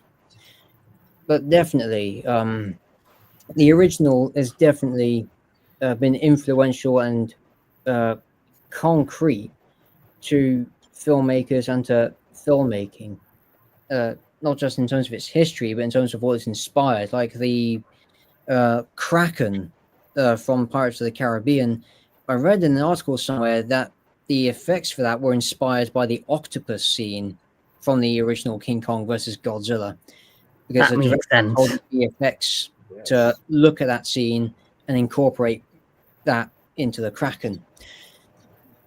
Hold on a second. Hold on. Let me just Get my words together. You'll get it. Yeah. Okay. Yes. Here we are.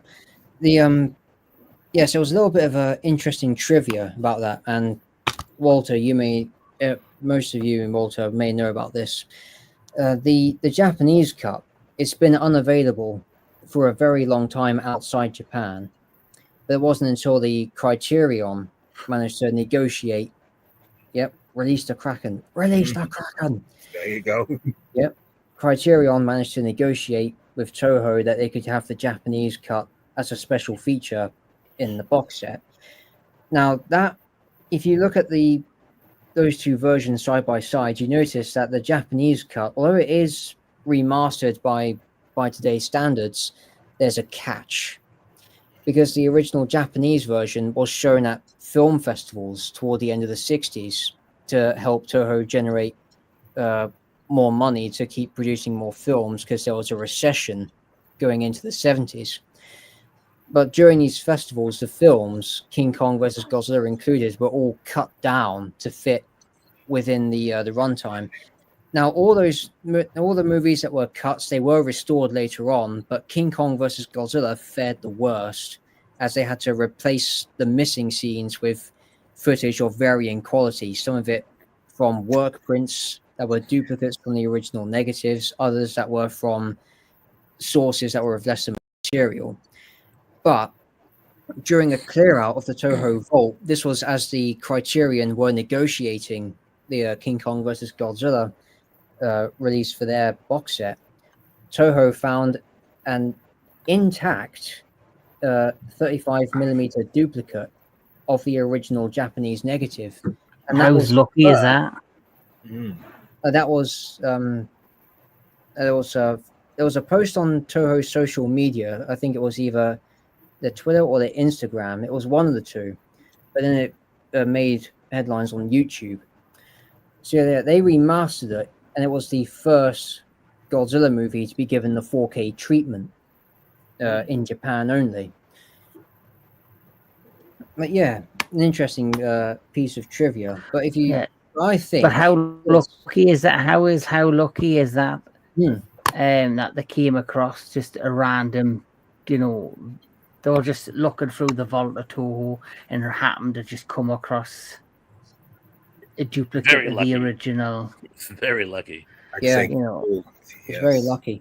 Besides, keep in mind, analog technology, it was common practice to make duplicates of complete films for showing in foreign territories. The copy that they found was meant to be shown in different territories in Asia, but was misplaced, and as such was never shipped out. So that was a blessing in disguise. Definitely. Many years later on, and it's kind of miffed considering this movie's status on both sides of the Atlantic. Why Universal hasn't bothered to do a proper remaster of this? Because if you look at the two side by side, you can tell that there's a lot of fading and degrading and even scratches on certain frames of the movie. And this is a Blu-ray, and it's the same Blu-ray transfer. What they may do is though, just like when the 2005 Kong came out, they released a box set. They may do something for the 30th anniversary of, the 100th anniversary of King Kong. Yeah, hopefully. They may do a box set with different versions of the Kong movies inside. Yeah. Mr. Tony the Dead, what's your opinion of the original and the remake or the second encounter? I mean, you can't really compare them. I mean, it's not kind of like night and day, except this one kind of had this, like Daniel said the whole time. I'm thinking like when King Kong's swimming away, like, well, let's have Godzilla's head hanging there and let him wink, like Freddy versus Jason. But yeah, I didn't take it that King Kong won in this one. I just took it as like they just kind of both went their ways. But in the newer one, they both fought another creature that came, right? Mecha Godzilla. Yeah. Mecha. Okay, that was that one. Godzilla. Okay, see, I like that concept where they both have to put away their differences Hmm. to fight like a big monster and like Mhm. be Defend adults the about Earth. it. Yeah, yeah, defend their. So I like Yeah. that concept more than the ending to this, to the original one. But Mhm. I do like the suits at the same time. I feel like the CGI made it more of a, I want to say realistic, but like if there's big monsters, that's probably what you'll see, and it like has that your perspective in a way. Um, it was comical at times, like with the way that guy. What do you say he was a Charlie Chaplin? Oh, the Of Japanese Charlie Chaplin, that gentleman's actor. I'm going to butcher it. I'm very sorry. Yeah. Ishiro Arshitoma? Ishiro. Arshitoma. Taco. Yeah, Ashirama. Ichiro Arishima. Arashima. There's no T in there. I don't know where I got the T. Probably T for two. But anyway, but yes, might he was be. considered a great physical comedy actor in Japan. He did seem very out of place in the movie, but like get I don't know. It's kind of like in was it in the Great Behemoth, the Giant Behemoth, where the Great Behemoth, where that guy came in and he was like the comic kind of funny guy, and then he gets killed in the plane In or the in the next scene, in the helicopter. helicopter, Yeah, it's yeah, like that's like this guy kind of felt like in a way to me. he's sort of like the rival professor in the Lost World. I never saw Yes. the Lost You World. know, I That's don't on my know with you, I list. suppose. You know, and he's very like animated and out of place, effete, and Yeah, you think he's going to be this big character, and then just kill him off in the next scene. yeah. I was like, I like that guy. It's like the one guy I liked in it. You know, Yeah. but Yeah, he was great as like an interesting caricature of yeah, sorts. Yes, Yeah. very good, very well spotted. yes. Yes. I Yeah. I think the whole part with the juice, the soma, is The kind of berry like Yeah. a really kind of a weird way to introduce him into this, but yet I do like that they had the raft, which is another thing. It's like the raft didn't look much bigger than the boat, and he's supposed to be huge. So it's like I know like he's smaller than Godzilla at times. I don't know. It's just there's one thing they never get right is the comparisons to things like he's supposed to be huge, but yet, I don't know. You just got to go with it, I guess. Scale. Toho Studios, a sense of scale was never something they were No. very Mm. interested in. They're bigger Sometimes than us. That's all that should matter to you. That's what Yep. they kind of look at, I think. when you watch Johnny Sacco Giant Robot, you see that all the time. Sometimes the alien is almost as big as the giant robot. Sometimes it's not much bigger than a person. Sometimes the scale is all over the place Yeah. because they were more concerned with being entertaining than accurate. Yeah. Yeah. But I do Mm. I the part with him crashing out of the ice, that was a great shot. As I did Yeah. really enjoy that. I mean, they both have good and bad things about them. This is a little campy, but look at the times. Mhm. What you're working with. I think they did fine. Um, yeah, I mean, there's like I said, good and bad about both, and I enjoyed both of them. Mm. But yeah, like I said, the one thing that I did like more about the newer one is that they both fought Mecha Godzilla in it, and Yeah. I like that storyline. Yeah. The whole thing back and forth where they're like telling each other was kind of a weird way to do it. Like, is that what Dan you're talking about? Like how we're like stupid, so they have to do it like, oh, Godzilla's coming into the bay now. Oh We yeah. can't really film that, but that's what's going on. Yeah. Well, it wasn't just exposition; they were also trying to make it more cosmopolitan. That's why they added that scene with the American submarine at the beginning. They wanted it to have like I hate to use the word inclusive, but they wanted a more international feel to it. They wanted to have an international feel. Oh, okay. And so they added a bunch of Americans. So here we got a few guys from the UN. Here we got a few guys from the U.S. Navy. And so these UN guys are going to kind of be telling you what's happening while it's happening. They're completely superfluous. The But point in the situation is I grim. mean, I have to admit, I always found that bit just bizarre. It's like, yeah, Yeah. why the fuck are you superfluous. telling me what is happening? I want to see Kong walk from the sea onto the beach and Yeah. pick up a building and toss it at Godzilla. And they're sitting there with these pipings going, so Godzilla has arrived to Tokyo Bay and he's about to fuck things up. Well, don't tell us, Queen- show me him There goes fucking Dan. things up. Queen just brought up an excellent point. They're supposed to be experts, and they're going to talk to us about like Yeah, Dr. Arnold paleontology. And Johnson. they pull out a kid's book. Yes. You see, Mhm. Yeah. this is a Stegosaurus. This is a T-Rex. I'm like, I think I actually had that book when I first saw the movie when I was 6 years old. Because I've always been a dinosaur buff. So what is that, Thrash? Is that Leonardo DiCaprio meme where you're like pointing like, I know that book? Yeah. Yeah. Fossils found in Japan. So, resemble Mr. Godzilla. Yeah. Dr. Carter. Mr. Jedi Dr. Carter. Granville, what's your opinion of the original and the 2021? Well, y'all pretty much have covered all the bases. I mean, one thing I can say, like I say, it's kind of like the original Star. I'll still say Star Wars. I'm not going to say New Hope because it was Star Wars when I saw it.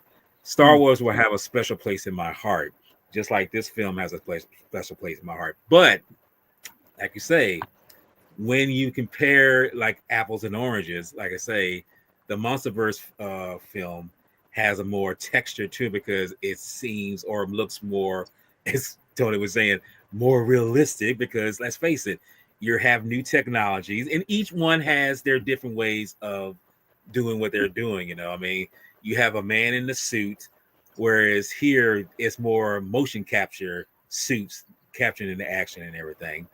And even though each one has their pluses, or I should say their pros and the cons, they still have their special way of entertaining the audience. I mean, like I say, when I saw King Kong versus Godzilla at a tender age of 10, it was just like, wow, this is just amazing, and it still holds that.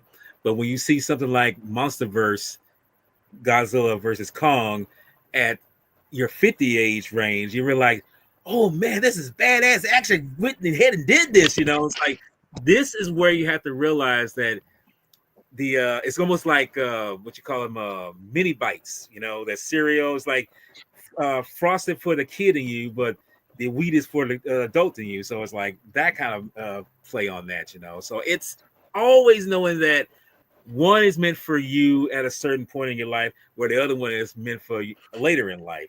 So I feel like that needs to be something that always will be, for me, tangible in knowing that you get that at different points in your world, So Yeah. Well For me said. personally, Very well said. yeah, definitely. As always, Walter always brings the honesty and he brings his all to these. So for me personally, I always have enjoyed the original, but it's not my favourite of the original Toho movies. I like the fact that we got Kong within the Toho, Showa era. I wish they could have done more with them, but I feel as if what we got with them was enough. Obviously, what they've been able to do with them with the MonsterVerse is just they've basically brought a new popularity to King Kong, and I like what they've done with Godzilla, but I would like Godzilla to have more depth going forward. I think he deserves some more light shined on him because, as I've always, I feel as if, and I think majority of fans feel like this, Kong is the star and Godzilla is the co-star. But it didn't start out that way. I feel as if because they look at Kong as a giant ape, that he has humans are not genuine, not casual, diehard kaiju fans love Godzilla, adore Godzilla, but they're worried, I think, to take the risk with Godzilla because they think a general audience can only connect to to Kong. And I think that's what they're frightened to take a leap of faith with. But as we're seeing with Godzilla 2014, it can be done because the backstory that they give Godzilla right at the beginning instantly got me interested. He's a giant aquatic alpha predator that's ancient. He's an ancient creature, thousands of years old, that surfaces the surface land to ward off threats that's going to attack any minute. And I instantly was like, what an amazing idea. And the fact that they didn't really go beyond that from the first movie, they kind of filled in gaps in Monarch, the Legacy Monster series. I'm hoping that with the next movie, we'll get more emphasis on Godzilla and we'll learn more of his actual history other than just a monster that arrives on the scene and kicks anything's arse that's threatening the world around him. But they have definitely upped the ante with Kong and made him, I guess, more like a superhero in many ways. To kind of compete with the MCU and like the way cinema is right now. But I personally think the original is still a classic, and I think it's had a lifelong universal influence on cinema and history because I think it gave other studios ideas that you can do cross productions with different properties.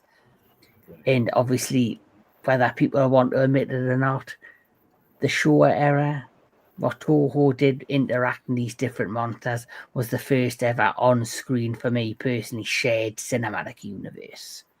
Yes. So, they've never ever said that out loud. They've never ever bring it up in conversations, but that's definitely the truth in my eyes. Well, when you're a purist, that's the kind of thing. I mean, you can easily say that because it's like you have an open mind to let that say it could be that those two things could exist. But what's up, Jake? All right, Jake. The simple fact is, some people who are say these things shouldn't blossom together, they shouldn't coexist. It's like free your mind, your ass will follow. I mean, you never know what could work. It could. So. Yeah, I know that better than anyone, Walter. Okay. Free your mind and the rest of my love. Oh, there you go. Be colorblind. Don't be so shallow. And then the show. I think. Well, I'm heading in that direction because my final question and thought is going to be your final thoughts and your ratings for the original Godzilla versus King Kong 1962. We'll start with DJ Anubis. So, when it comes to kaijus, like Kong has never really been one of my favorites, but no, I don't mind him, obviously. But when it comes to this film, again, I can't dismiss it because it was very important to the whole Kong and Godzilla universe. So, but it doesn't really live up to the MonsterVerse, and I don't care if people hate me for saying that. I mean, I love all my nostalgia and all my, Godzilla versus Mechagodzilla 72, etc. But this film never resonated with me a lot. I knew the importance of it, but I think they got it right in Godzilla and Kong. So, but as far as the original, I mean, I still give it a 7 out of 10. It's still very enjoyable for what it is, but it misses on a lot of different things that I think are not really meant to be for the particular creatures. Like Kong, I just can't get over that whole fucking electricity shit. It just bothers the shit out of me. Bothers the shit out of me. Kong. They had to think of something. How can we make him fight back? That part was funny though, where he did the Undertaker on him. Yeah. Popped up and grabbed the tail. Yeah. Dong. Dong. Thrash. Well, forgive me, guys. As a kaiju buff, it's very difficult for me to give any giant monster movie a 10 because they weren't made to be 10 movies. They were meant to be entertaining. This isn't Dr. Zhivago we're talking here. That being Speak for said, yourself, big man. Ooh, snap. Yeah. This ain't no Gone with the Wind. Oh God, Oh, it's on now. Casablanca what here. are you talking about now? It's on now. But they are It's no thoroughly- Varan. They're Oh. fun. Oh, They're my entertaining. God. We going there. They're fun. They're entertaining. I have a blast every time I watch one. If I'm in a bad mood, I pop this movie in, and I love it. So while I can't, in good conscience, give it a 10, I'm going to give it a 9. Oh, that's English that's ain't in high. this movie. In English. Yes. Wow, very surprising. but It's good. like mic Yes. drop. Sci-fi. Here's my impression of Rodan. Oh, Oh boy. I think he's cool, but man, did he bitch out in that movie? I'm sorry. They did bitch about hey, he was directed to do that. Okay, it wasn't his. It was a He ain't direction. It was the stupid, director's right? call. It's like No, hell no. whoever has the more favorite. I mean, win, I'm dude, he gonna be got on their punked side. by Mothra. I mean, of all creatures, he got punked by him. Yeah. He was winning before Mothra came out. with Yeah, the she super was weapon. half a woman So, when she stuck him in the Okay. ass. Said, "Sit down, Birdie." Now, when you were half the size of King Ghidorah, you all be doing the same shit. Oh, I'm not. I said he's not stupid. I want to live. I'll just bitch down. That's bow why. down That's to you. see. That's why Tony. That's why, hey man, you're getting points, bro, because he's a survivor. I He's do a want to say survivor, something to so- this comment though, real quick. She's right, but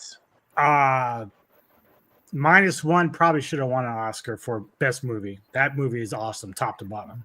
Best Well, international won- movie, it, at least. it should have Yes. been nominated for best international movie and won. Yes. As I said before, don't tell that to too many purists because I've made that argument and someone rammed it down my damn throat. And I was like, well, okay, that's your opinion. Fuck you, okay? Fuck the Pierce. Fuck the Pierce. I just say Walter, it- my good friend, Mr. Jedi Granville, it's as simple as this. Opinions are like arseholes. Everyone has one. Yes. And most of them Yep. stink. Yep. Yep, A good all point. of them stink. All right, all of them. Right. No, but no.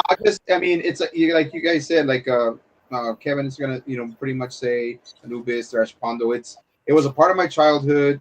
I really liked it, especially when it came out. We're all like, "Oh wow, Godzilla vs Kong!" And yeah, it hasn't aged very well, but it's still gonna be a classic in my mind. It inspired the new MonsterVerse and everything like that. So I mean, it's always going to be up there, man. It's not one of my favorites. It's not like, oh my God, whatever, but it's still I don't hate none of the Godzilla movies. I don't hate none of them. I mean, I have my list of favorites and I have my list of least favorite, but it's, True.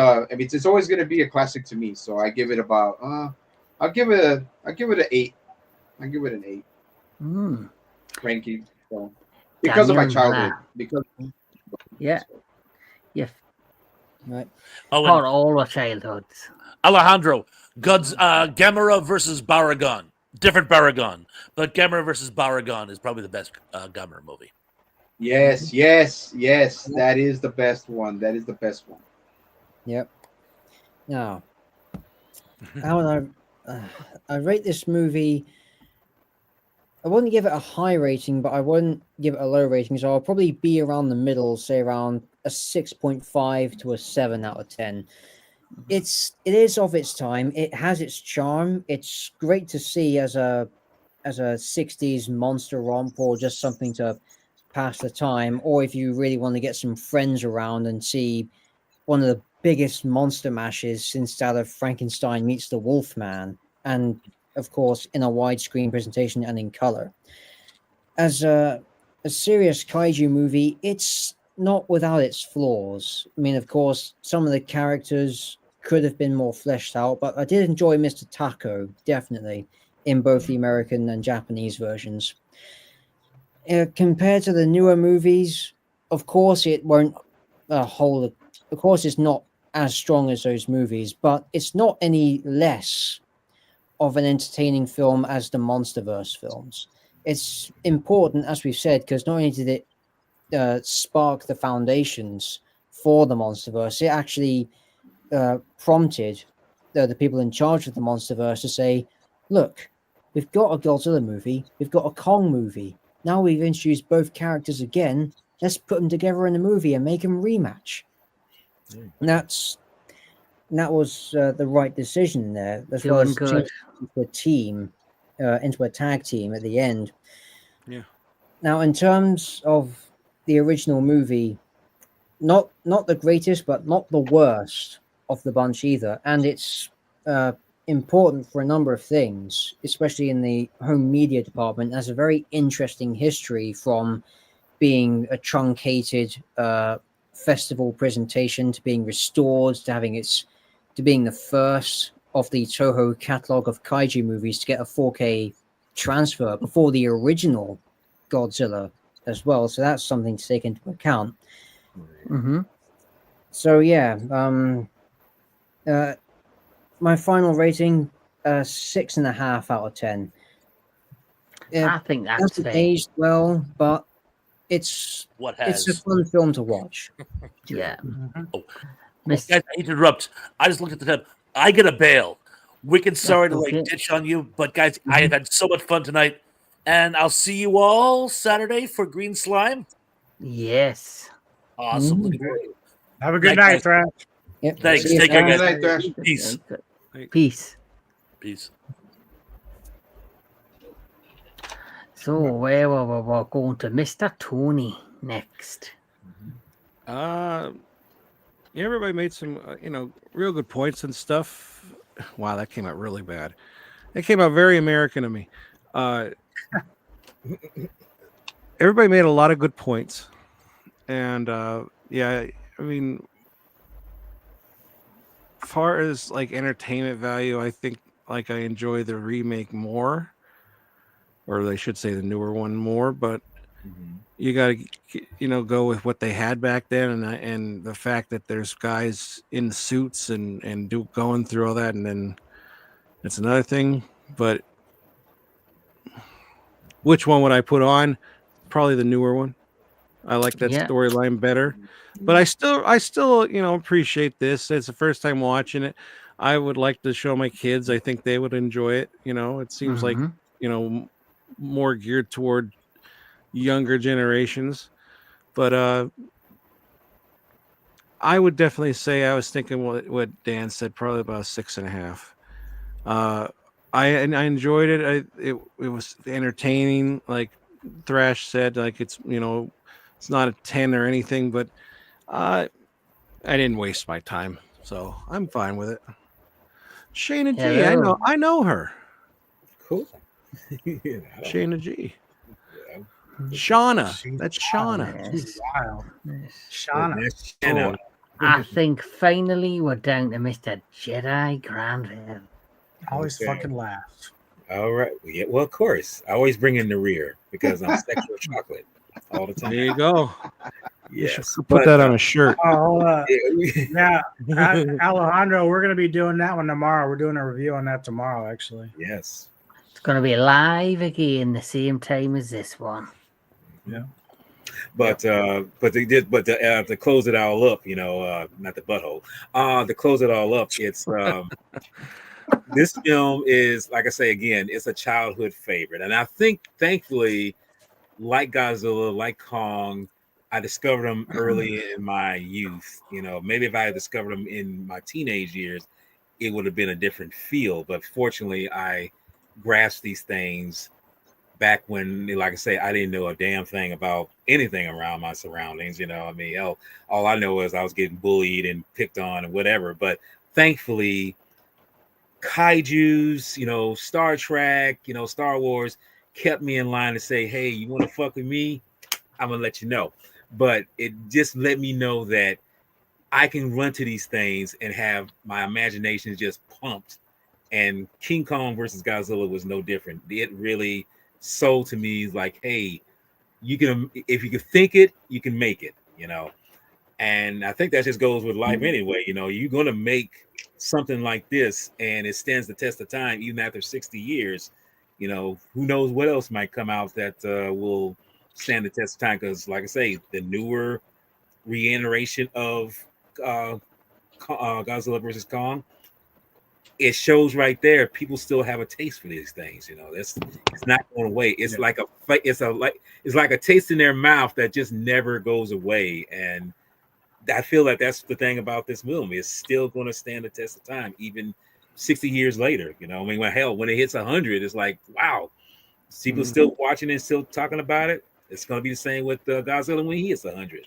They'll still be talking about it, you know. 100%. But to give the rating for this, it's kind of like Thrash. I'm not going to give it a 10 because even though it's not my favorite, but I still enjoy it. I will give it personally a 8 out of 10. So. Excellent. As for me, it's easy for me, this one. You know, I respect the movie for it did, because it really put a lot of eyes on, like, if you think about it, back in the 1933, King Kong had a huge impact on cinema. Then in 1954, Godzilla did. Two epic movies, and who would have thought many years later that you would have them both on the screen at the same time? So it created a lot of buzz. I generally believe it helped, you know, keep Godzilla again around for a long time. I think I think it created a lot of buzz, and like I say, opportunities for cross promotion with different, you know, properties. I think it opened the eyes to cinema of what could be. And many years later, we're talking about MCUs, we're talking about DCUs, we're talking about so many universes, and everything has to have an origin, or everything has to have that initial spark of, you know, originality, or something that brought to the forefront. And I've always said that the Toho Showa era was the beginning of a multiverse, beginning of, you know, a shared universe. And I generally think the impact that Godzilla versus King Kong did, it created buzz that hadn't been seen in a long time. The next time I felt like a thing had a buzz like that was probably Star Wars, and after that was probably Jurassic Park. And you know, it's like every couple of generations, that one film or that one set of movies that breaks the mold and creates that kind of buzz and impact, and that's what this did. So because of that reason, I'm going to be fair and give it a 7 out of 10. But this has been our review of, and our discussion more or less, of Godzilla versus King Kong 1962. Now I'll go around my panel and ask if these lovely gentlemen have anything going on their channel in the next few days or in the future to look forward to. So Mr. DJ Anubis. Yeah, so tomorrow, obviously, I'll be joining you all again, most of you, on for the King Kong Escapes, which I think some people will be actually surprised by my thoughts on that film. This is actually the first time I've seen that film, so that'll be interesting. Saturday, unfortunately, I can't make the Green Slime. Got an engagement during the day, but later in the evening, Olvin and I, who have just started a new podcast called the Silver Screen Savants. We did our first episode last week for Live and Let Die. Tomorrow, I believe, or not tomorrow, but Saturday, I believe, Jedi and Anthony Jordan will be joining us for The Man with the Golden Gun. Yeah. And let's see, next week, I'll actually be catching up with Mr. Lambert here to do my second batch of Kaiju Spotlight series. We were going to be doing Gorgo. And then on the 20th, which is Thursday, I'll be joining Sentry for Ninja Scroll. Yep. Yes, that'll be a good one. Mm-hmm. Yeah. Mr. Tony the Dead. Just recording Ghouls Are we doing that? Oh yeah, tonight? that's tonight. Sorry about that. I didn't know if we were definitely doing it or not. So Yeah, we are. we're doing that where we're gonna be talking about the Weatherman with Nicolas Cage. And then, of course, tomorrow I will be on here again where we talk about King Kong Escapes, where it will also be my first time watching it. And I'm looking forward to that. I didn't know there was a King Kong, so that's kind of neat. He's cute. Mechani-Kong. Mechani-Kong. I I like that. Well, don't say it. It sounds too like Just like a large version of the Tin Man from Wizard of Oz. Kind of like that, there yeah. you go. And then the Green Slime on Saturday, and Ninja Scroll next week, and then of course Ghouls next week. Whatever Anubis picks, we'll be talking about that. And then on my birthday on the 26th on this channel, we're going to be talking all the most of the dead movies. And I don't know, I've just been enjoying our off-screen discussions and watching movies and hanging out and stuff. It's been fun. It's like Anthony said, like this is the only socialization I get, so it's been nice and a good distraction from real life and actually having something good. And can I also say one thing? I don't think you have to worry about Godzilla being not the focus of anything, because look at the background of everybody here, except for me, of course. But like, I don't think Godzilla's going anywhere. You don't have to worry. I mean, Dan has fucking like 50 of them above his head.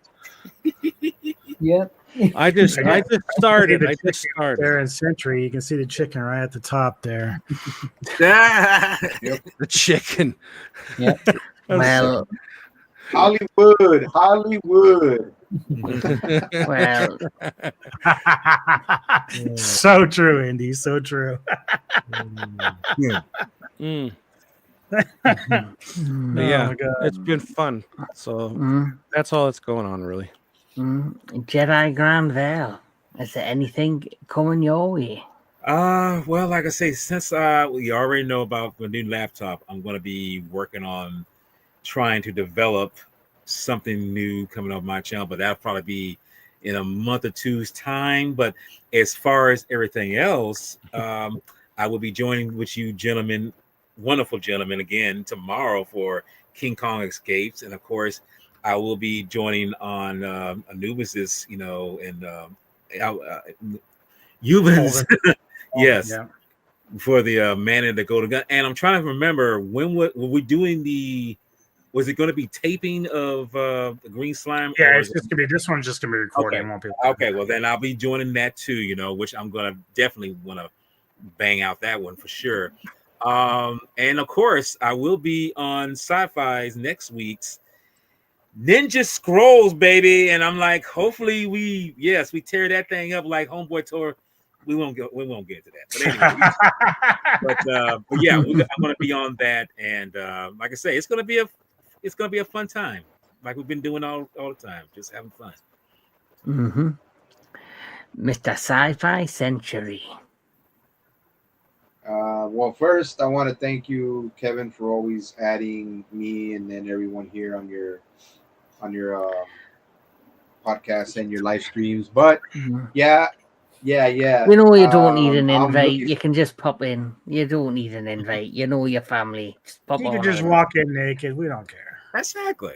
I mean, I'll get naked right now if you want me to. I mean, I'll do that, Hold on, slow your roll, baby boy. Slow your roll. Slow your roll. Okay. I mean, it's like I say, hey, we're all family, so I mean, Save the anaconda for your lady, bro. Okay. No anaconda don't want your anaconda don't want none unless you got buns, hun. We already know that, bro. Gotcha. So okay, yeah. So I'll be joining you guys again tomorrow also for King Kong Escapes. That way I can talk about me and Kevin also and everyone who went to G-Fest 2023. We could talk about how much of a wonderful human being Linda Miller is and the film, it being fun. And then so far, besides that, I don't know if I've had anything aside from Ninja Scroll, which will be on the 20th with the debut of the man of a million movies, Mr. Tony of the Dead. And then we have Anubis and we call it Jedi Granville. Kevin, I would have you on, man, if you could watch it or get it, man. But I don't know if you're gonna be working. Dan, filming. If you're not doing anything, man, try to catch it. If you want to see if you can catch it. I am gonna do on the Sci-Fi Society group. I think because Gojira wants to watch it, and Anthony said he wants to watch it. We're gonna do like a little watch along from my TV on my side, so we can watch it because they both don't have it. Do that. And are you so gonna far that- project it from your TV? No, not projected. Just like when I put my tablet on, I'm gonna have it aim it towards my TV while we're all watching it. Well, I mean, okay. Yeah, So because it's not because it's not on. I don't know if it's on. I don't even think it's on any of the streaming services, man. No, I was just wondering because if you want, if I can do it, I have the DVD. I can like rip it to my computer and then we can play it through StreamYard again if you want, so that they don't have to watch it to your TV. If you want to try to do that, just let me know what day you guys want to do that. All right. Well, yeah. Let me know what day you want to do that. Yeah. That'd be better. Like I said, that would be better. I mean, if I knew I can do that, why would you screen? Would it be like screen mirroring or something, or what? Well, kind of like what I've been doing lately, but I have like a portable Blu-ray player, so I can just pop it in there. Rip it on my computer, and then it'd be just like a video file. So, yeah. I'll let you know. It's not till the 20th, but I don't know if Walter watched it. Did you watch it already, Walter? I still haven't received the damn Blu-ray. I'm like, what the fuck are they doing? I mean, it's like a delay, man. I don't know what's going on, man. But if it has to come down to that, sorry about that. Well, no, that's okay.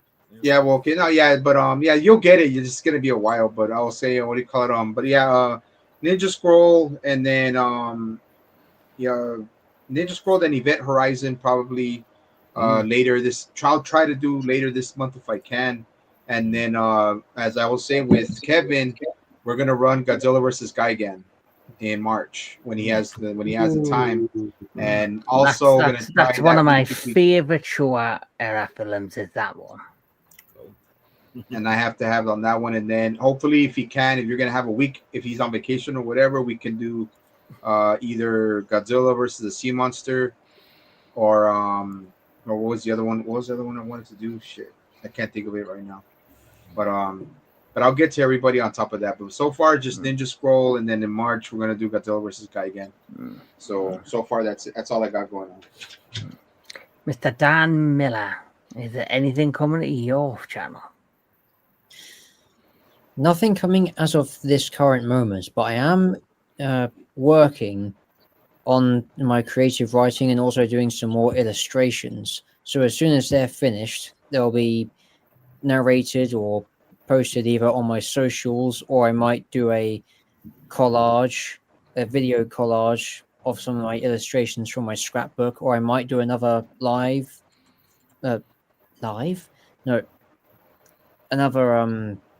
what's the bloody phrase? Time lapse. That's it. Time. Live and time. They both have I in the middle. You could go back in time and do that. You never know. I should damn well do that because I really am annoyed that time travel isn't a thing. Thanks for pointing that out, Walter. Yes. But no. Or is it? Yeah. Nothing definitive as of yet, but I'm saying never say never. So do keep an eye out on the channel, on my socials, because something will come, and when it does, I'll try and make it good. Not just for everyone out there, but for us, but for myself as well. Yes. Right. Godzilla versus what's that? Godzilla versus is also my favorite. This is the first movie he saw. Jake asked me if I was ever gonna do it to put him on, so I'll have him. So I'll put you on, man. I said I would, so I'll put you on. Just I'm only gonna have, I'm only gonna be able to have 6 people, but I'll let everybody know the roster. Well, just to let all you guys know, because Thrash Pondu is not able to make it tomorrow night, I have invited Jake Hall to join us on the King Kong Escapes review. Jake, yeah. Jake is joining us tomorrow night. So he better be prepared for his fun we will have with him. Better be ready. And no G. cussing, no cussing, Mr. J. Cole. No cuss words. It's like Yes. watch your profanity. Yes. What's So- your Yeah. profanity? As for the entertainment headquarters, like has been mentioned, tomorrow night at the same time of 2 p.m. Pacific time, 10 p.m. UK time, we all will be back to review. Yeah. We will all be back Yeah. to review King Kong Escapes. Yes. And then we go on to the Green Slime, which is a recording. I bet you will have no comments. Right. I live to watch Jake get a red face. I would look. That's what I'm saying. I got this. He's on here. It's like, dude, don't no. Just be prepared. You're gonna. Oh, have you it. were the first guy I'm calling, Indy. You were the first one I'm calling. Mhm. We're corrupting the poor guy. He's corruptible. That's all. So, hello there, Gary. Unfortunately, we are nearly about time to wrap things up. But thank you Can for return joining. tomorrow, though. Can return tomorrow. Yes. Yeah. So tomorrow night at 2 p.m. Pacific time, we'll be back to review King Kong Escapes. Then we'll be recording, not live, but we'll be releasing on Saturday evening the Green Slime, and then on Sunday I have the pleasure of interviewing the lovely Linda Jo Miller. So we've set up the time.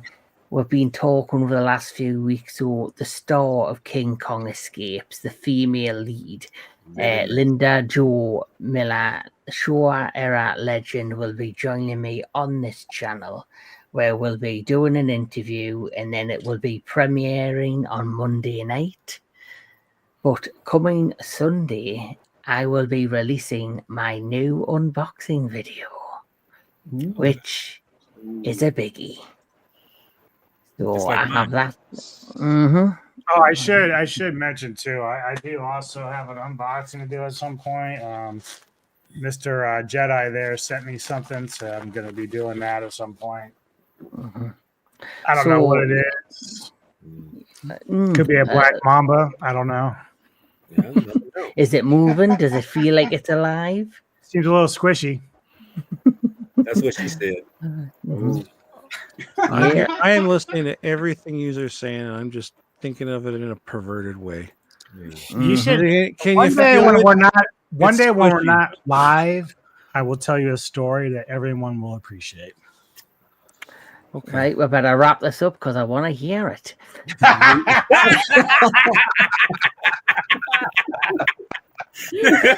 Well, you're gonna especially like it, I'm sure.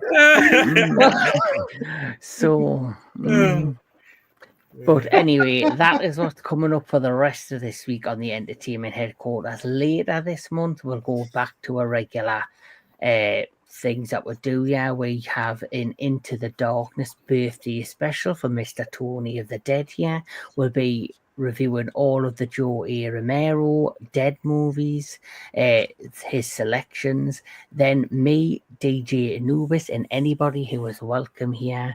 We're going to be doing for the Retro Classic Movie Show, I think on the 21st of February, Starship Troopers. Mm-hmm. So that is what's coming up on the entertainment headquarters.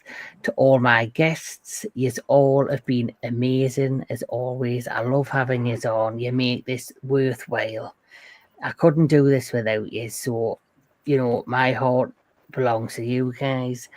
To everybody who's watching, thank you for tuning in. Thank you for making tonight. We'll hope to catch you tomorrow. And as always, as Mr. Jedi Grandrel says, keep the kaiju love alive. Would you like to know more? Yes.